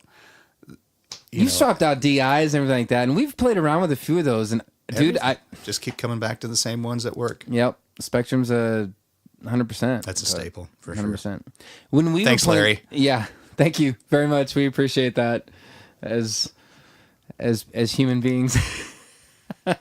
Shameless plug, even though we're not even sponsored, but I don't even care. It's the best DI you're going to find. I know somebody who is, but ooh, holla. When we were playing together, though, that was I don't know. That was probably one of the highlights of my early music career. Was just we're doing solos. I'm learning a bunch of new songs that I probably wouldn't have taken the time to learn had I just figured it out myself and everything. But it did shape a lot of what music I play. I really from that. I was surprised by how much you accepted all the shit that I threw at you. I was just like, I just don't want to disappoint Guthmiller, right, so I'm going to say yes to everything. Yeah, right. Because that's how it works all the time. That's exactly how it works, man. I just have it made. It's just so easy to be me. As long as Guth likes you, you know you're good. Yeah, no, I'm just kidding. But I remember just loving all the material that you had when we first saw you. Yeah. I'm like, wow, no one's doing a lot of this material. This is great. Mm. So then we started kind of hanging out, and I'm like, well, hey, take a listen to this. Take a look at this. Well, and that was when I got turned on to Band of Heathens, Shiny Ribs, John Fulbright. That's... Oh, that Hayes Carl. Isbell. Yeah, you introduced me to all of those guys, which fundamentally changed the way I listen and like music. Hands down. Changed everything. How do you feel about that? What do you mean by... I know how I feel about before I listened to all that stuff. Mm-hmm. I think what kicked it off for me probably was the big change was Band of Heathens for sure. Yeah. I was really paying attention to them. They were, coming out of Austin, and I needed something different. Mm-hmm.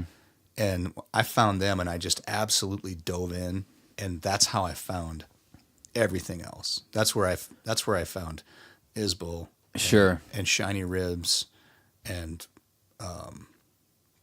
Cody Canada. That whole bunch.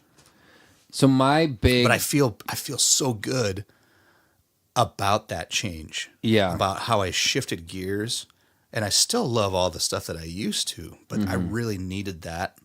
And I'm so glad that I have it. And so that's why I was asking, how do you feel about that? I mean, it's a little bit more craft as far as these are, it feels more like art than it does just music, if that makes any sense whatsoever. But the big turn for me was our trip to Colorado to see Uncle Lucius and Shiny Ribs. Oh. That was I dabbled in, all that, because you showed me a few stuff and everything like that. But prior to that gig, when we went down there and I saw them play and I watched them perform, and then it hit me this is what an artist or a person playing music, this is what it should look and feel like. like the sound's going to be different because they're two very different bands, you know. Yep. But you could tell like this is 100% genuine. It's 100% real, and each person you can like, especially with Kevin Russell, like you just it's not eclecticness. It's just the uniqueness of him as a person comes out in his music.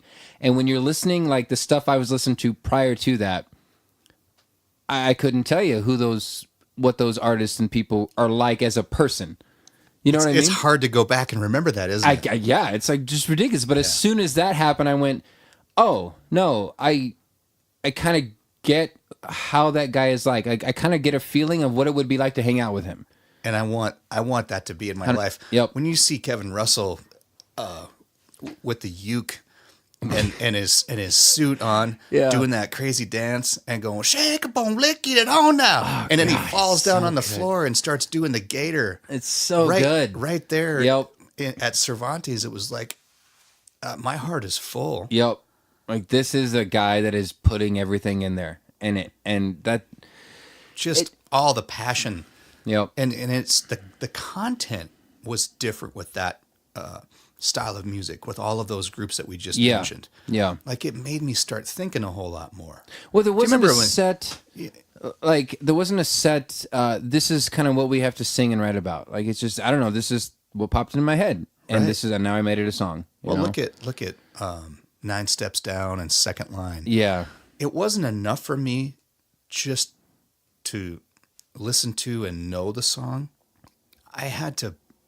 It just made me think more. Yeah. I mean, what is this about? What is going Yep. on here? Mm-hmm. There are so many important things that I think are underlying here that I would love to know about. Yeah. And the great thing is that you as a listener can interpret that however you like. Yep.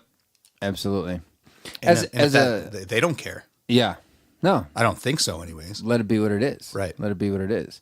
As a lifelong guitarist and musician yourself, and that when you made that, I guess I don't know if you consciously made the shift or if it just kind of happened naturally. As you're like, what is this or anything like that? But what is that?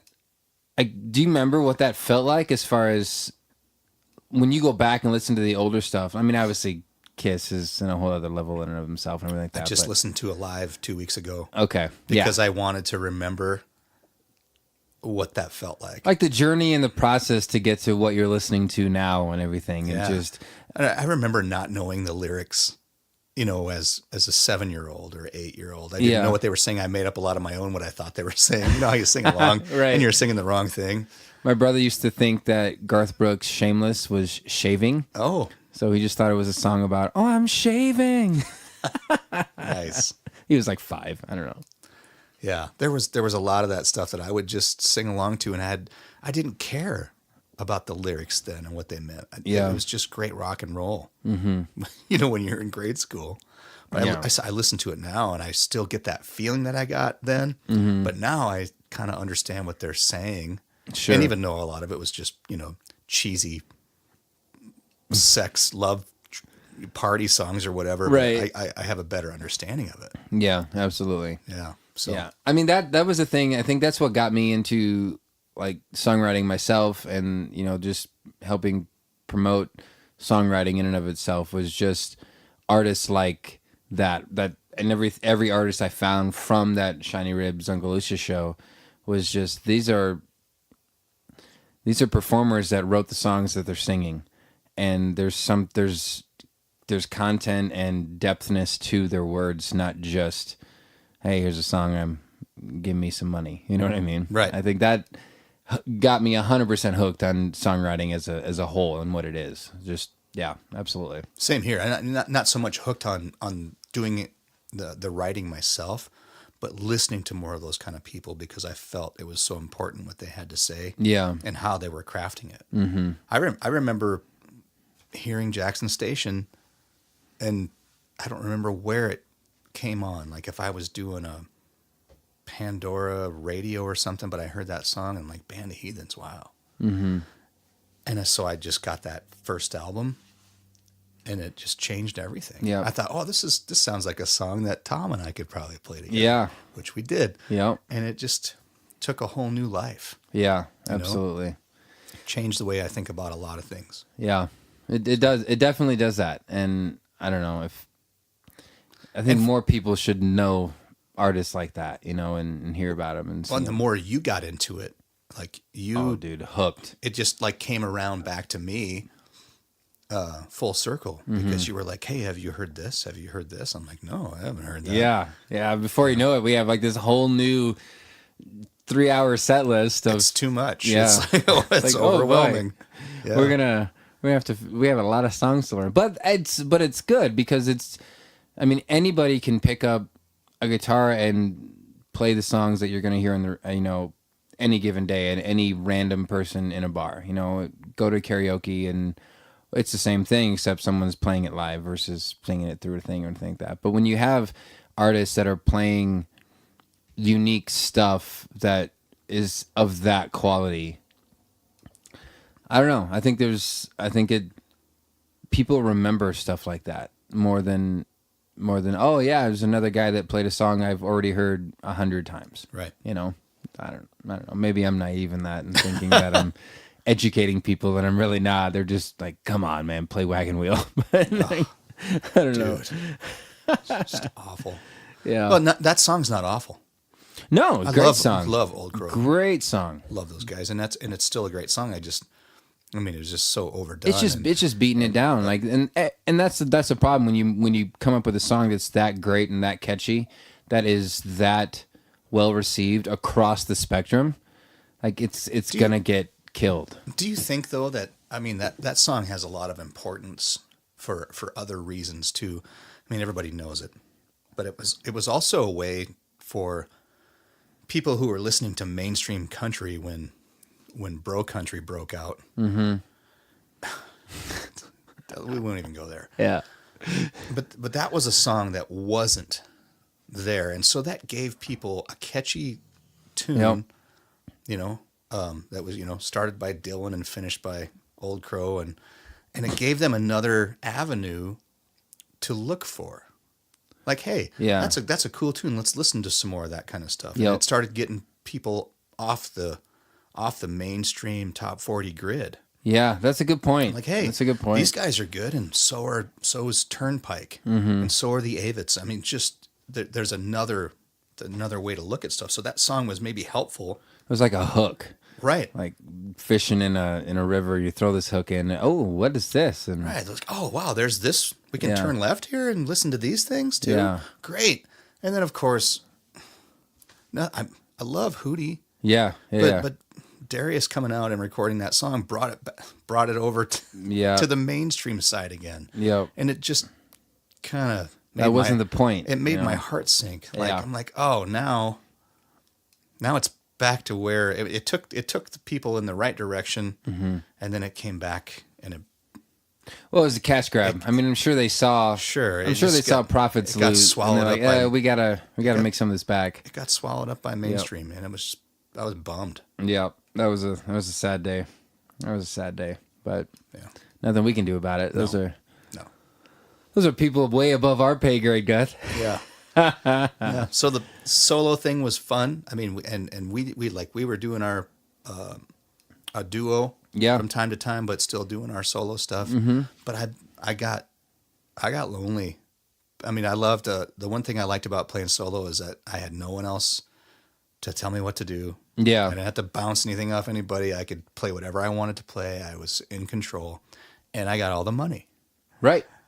It's like, that's all going into my pocket. You know what? I'm not going to lie. That's a good thing. Yeah. But I would find myself up there just going, man, I don't think I'm cut out for this. I tried to be a songwriter.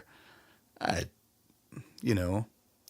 like your songs. I don't know why you. I mean, critique them as much as you do. Scott Howard is huge there because that's true. I mean, he's brilliant. Yeah. I mean, the guy's a genius, and for him to have all the lyrics, and then for to bring in where I had no leash as far as the music went. I could just kind of do whatever came to mind. That was fantastic. Yeah. To collaborate on something like that, because I lyrically have nothing to say. I really don't. Well, these blues. That's all you, right? That's God, man. That's one of my all-time favorite like songs? I don't have very many of those though. I mean, It doesn't matter. You got that one. I got that one out there. We'll just leave that there. Or just let it sit. but it was fun to have someone who's just such a wordsmith. Yeah. And then to just be able to kind of create chords and melodies. Sure. I mean, I thoroughly love that. But in the same sense, I would get out there and try to play those songs, and around here, I felt like nobody was all that into it. They really didn't want to hear it that much. And it wasn't like I would, was running with my tail between my legs somewhere. I just was like, I was kind of lonely. I wasn't having that much fun doing that, and wanted to interact with someone else. Well, and that got you into like Roulette Logic and My Second Rodeo that you're doing now and everything like that. So that kind of all stemmed past from the that. solo stuff. Like, I just, I was playing solo and had met Ben and just a prince of a guy. Mm-hmm. Such a good dude. And we kind of, it was weird that, I had taken his position in a band that he was playing bass, and I became a bass player. Did I just say that? You became a bass player. It's on record. I still have that bass, and I'm still wondering. Man. I'm still trying to figure out if I ever did learn how low can Guth go. Right. Well, he can become a bass player. I don't know if I ever learned how to play it. He can go pretty low. But we're just kidding, folks. Like, but anyways, so Ben and I just became pals. And I'm like, hey, if you're ever around here, just come and sit in with me or whatever. Yeah. And so he did. And we just started having a good time. Mm-hmm. And the next thing you know, that spawned a duo. And then, Jack would come sit in with us. Yeah. And it started happening enough that we just said, hey, you've kind of been doing this a bunch. You want to just join too? Yeah.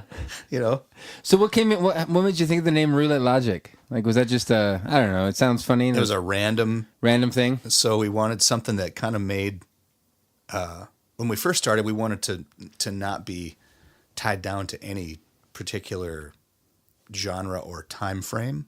Okay. So like 50s through the current, Yeah. And all I could think about was like spinning a big wheel, like Price is Right style, and you never know what was going to land on, which decade maybe we would play. Yeah. So then it kind of became a roulette wheel, and then logic came up. Like there is no logic to we that. Just play what we want to play. You just spin it and see where it lands. That's cool. That's cool. That's cool. Well, in My Second Rodeo, even more now, like which is super cool because you get to play with your son. It's quick. I mean, it feels like it's quickly becoming one of the like go-to bands to book. Like, it's good music, it's fun music, everybody digs it. It's been a total blast. Yeah, it looks so fun. That started out as in 2017, just a Wednesday night wine bar thing. Yeah, created by Garrett and Will, and Jackson and I got to be a part of that, and and now it's still going. I mean, we just kind of continued to book that thing, and it's a, I don't even know how to say it. It's so important for me to get to play in a band with my son. Yeah, it's got to be super cool. It's like it's the best part. Yeah, that I get to have that. Yeah, I get to be a part of that. That's super neat. I couldn't think of a better way, and that's this last year I wanted to focus on that because I think it's a good band full of talented people and fun people to be around. Mm-hmm. And we practice, we rehearse. Yeah. And we kind of have the right direction and mutual goals. Sure. I think. Yeah. So it's exciting. And no, it's fun to listen to. Yeah, we have some originals in the hopper, and we're going to try to record an album this summer. That's cool. Don't know where or when, but record this summer and release it before the year's out. Oh yeah, I'm hoping by summer we'll maybe have it. Oh sweet, but that's cool, man. Yeah, that's crazy. That's super neat. Like, I don't know, just having that long of a history with music and seeing, especially when it's all around this area. It's not like it was, elsewhere. It's like this was born and grown Wyoming, South Dakota, all of it, you know, and there's multiple bands that have come out of it and everything like that, and it's pretty neat. Like I said, I make sure that everything I do is Guth approved, so that Right. otherwise I just ignore it. So just kidding. Well, I often think about how the Black Hills music community. Let me start over again. Thanks, Melvin. Melvin! I just Melvined all over your bathroom. I'm sorry. Jesus. Jesus. Oh, man. I often think about what the Black Hills music community would be like without you. Because since that day, whenever we met all those years ago, and where you've come from then until now, I mean, look at the list of things that you have done and you've accomplished. Yeah. I mean, there's a lot, and you're a champion of this music community. Well, Like for all of us. I try. Like, I You feel don't like, try, you do. You support all Yeah. of this. That's true. If anybody needs something, I always refer them to you because you know so many people and so many venues. Yeah. Have all the great connections, and you have given so much of your time for free, Yeah. you know, not being paid Well, I to enjoy it, and I think that's you want the- to start listing them off? I don't know if we have that much time. We probably don't. But I don't know. Like, I think that the thing that hit me the most, I think, with playing music and being around here and that was there's an insane amount of talent that would very easily go unnoticed if someone doesn't do something about it. That's what stemmed into the songwriters group. That's what stemmed into, you know, even this podcast is part of that, you know, just everything I do is like, I want people to realize like there is something happening around here in the hills that if you're not paying attention and if we don't take advantage of what is around here, like it's just going to fade. It's never going to be able to grow, and it should grow because there's some killer people around here that There really are, and it's strong right now. it's super strong. It's insane. I'm like in the later days of my playing. You know, that's why I kind of condense things down to just this one project. Of course, I still noodle at home. Yeah. And, you know, try to learn a new lick from time to time. But there is so much out there and so much for me now to be a spectator and not being in that band in the 90s that's playing 46 weekends a year. Right. I get You can to play when you want. I'd like to take more of it in now. I want to come Yeah. out and listen to more, and I want to support that community. Yeah. Well, the cool thing for me too, like as I've been doing, because the songwriters group started about 6-7 years ago or something like that, and Has it been there that long? I think it has been. It would have been When did Yeah. you first 2012, 2013. go to the Wild West thing? Was that your big? It was 13 Was that the or big 14. shift? That was the big shift for me when I realized like there's more people around here than I'm aware There's of potential. that play and write. And that was the thing when like someone should do something about this. And that was when Eric Schmidt with Lucky's was like, we should start a round. And so we got together and we started doing it and everything like that, you know, and Those were fun. those were a blast, you know, and then that stemmed into, you know, the Grand does rounds in the summertime and we're doing some in Harriet and Oak and Rapid City and it just became this thing where like an avenue for people to play their own music instead of just, you know, normal gigs at a weekend at a bar and Right. everything like that, you It's know. a lot more prominent. Yeah, it just changes the game a little bit and it lets people realize like these are your original artists. These are your songwriters that live at your next door neighbor or something like that, you know? And Right. and I don't know, like I think like the cool thing for me now is like to see all the new people that like the newer younger ones that show up that 7 years ago were in junior high. Right. You know what I mean? And now they're showing up and like, wow, they're And they're really so good. freaking good. And it's Yeah. like there's this whole other like generation of songwriters really that I'm beginning to meet and get to know and I have so much help, respect you know? for that. Like Yeah. the people that can dedicate their time and prioritize Yeah. their time like you have, and like a lot of our friends, I mean, are just incredible writers. I have a ton of respect for that because I tried it. Yeah. I tried to be a part of that. I wanted You to. were a good I part wanted of to it be for quite a while, I though. wanted to be at the Wild West Songwriters Festival. I wanted my. There's always I a wanted spot to for you. You know that, I right? but I wanted to see what that was like. But Yeah. you know what? I tried it and I realized that I kind of I enjoyed the process, but it wasn't something that I was feeling like doing all the time. I just didn't have that. It wasn't a giant passion, and I kind of realized I just don't have a whole lot to say lyrically. Musically, Yeah. I have all kinds of ideas, and that's what I kind of do. When I sit down and play, I never think lyrically. I just play, Yeah. and that's where I'm at. Sure. And that's kind of where I've shifted, and I kind of feel like there may not be an audience for that, except for maybe me. Yeah. And Tess.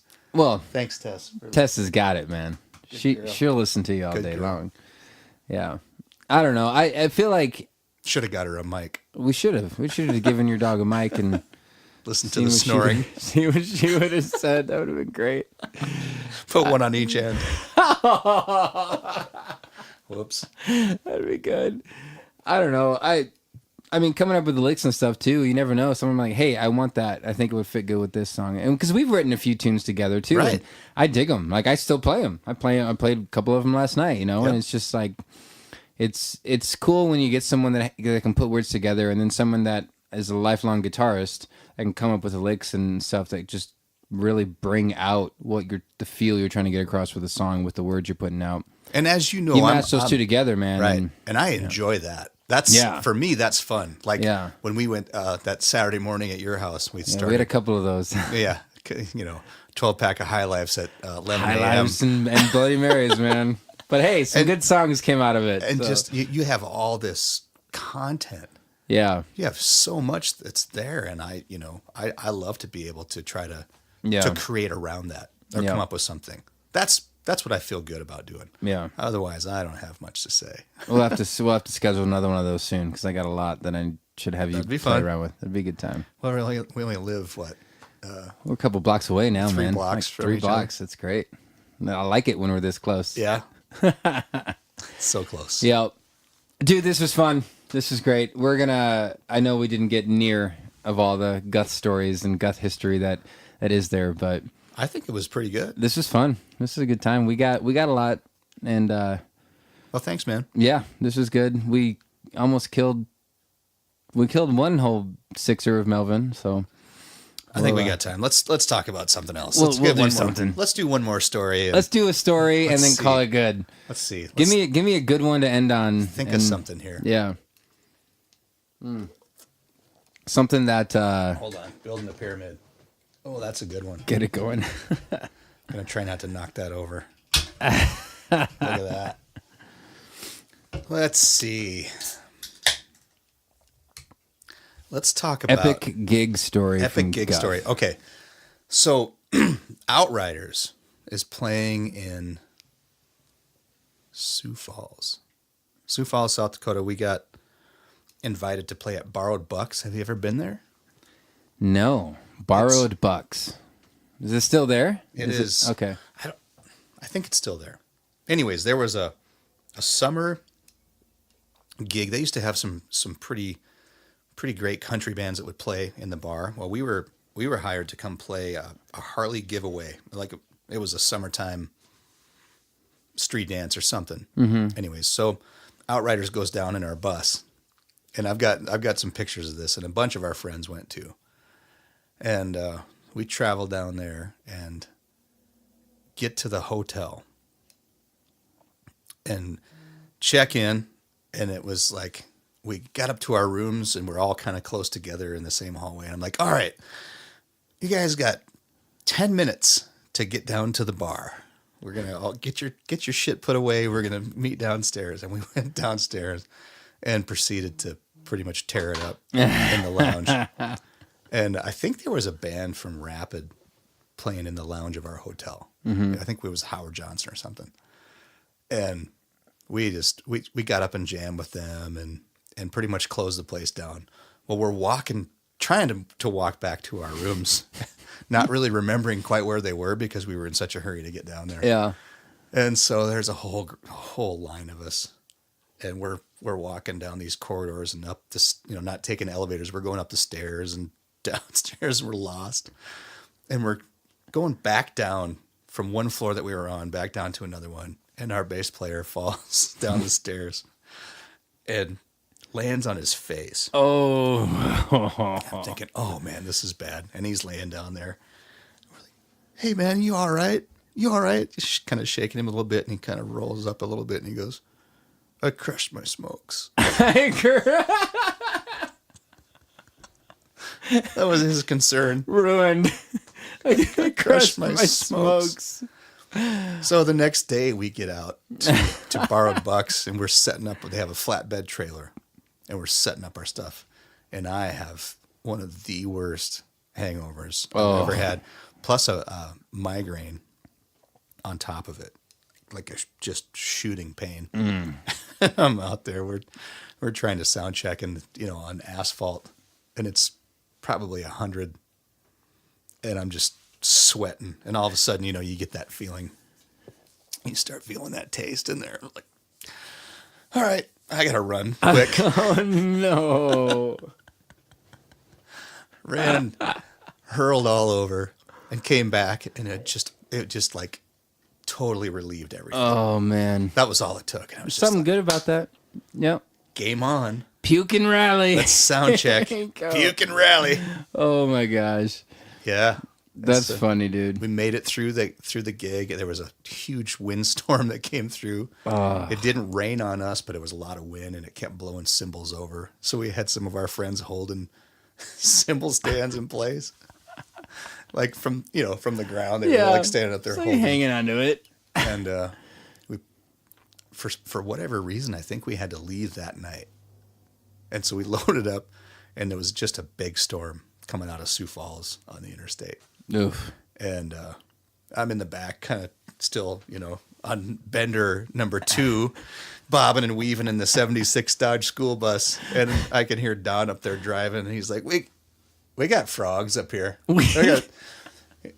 Yep, we got frogs, and there's just frogs in the road, and he's like, it's getting kind of greasy. Oh, no.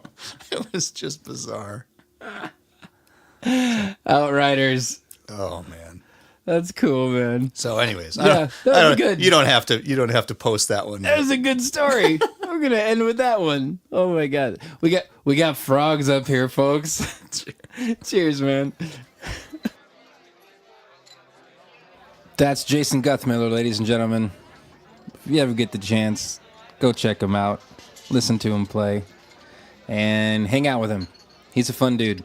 Anyway, that's it for the Heath Bar. Can't go home, but you can't stay here.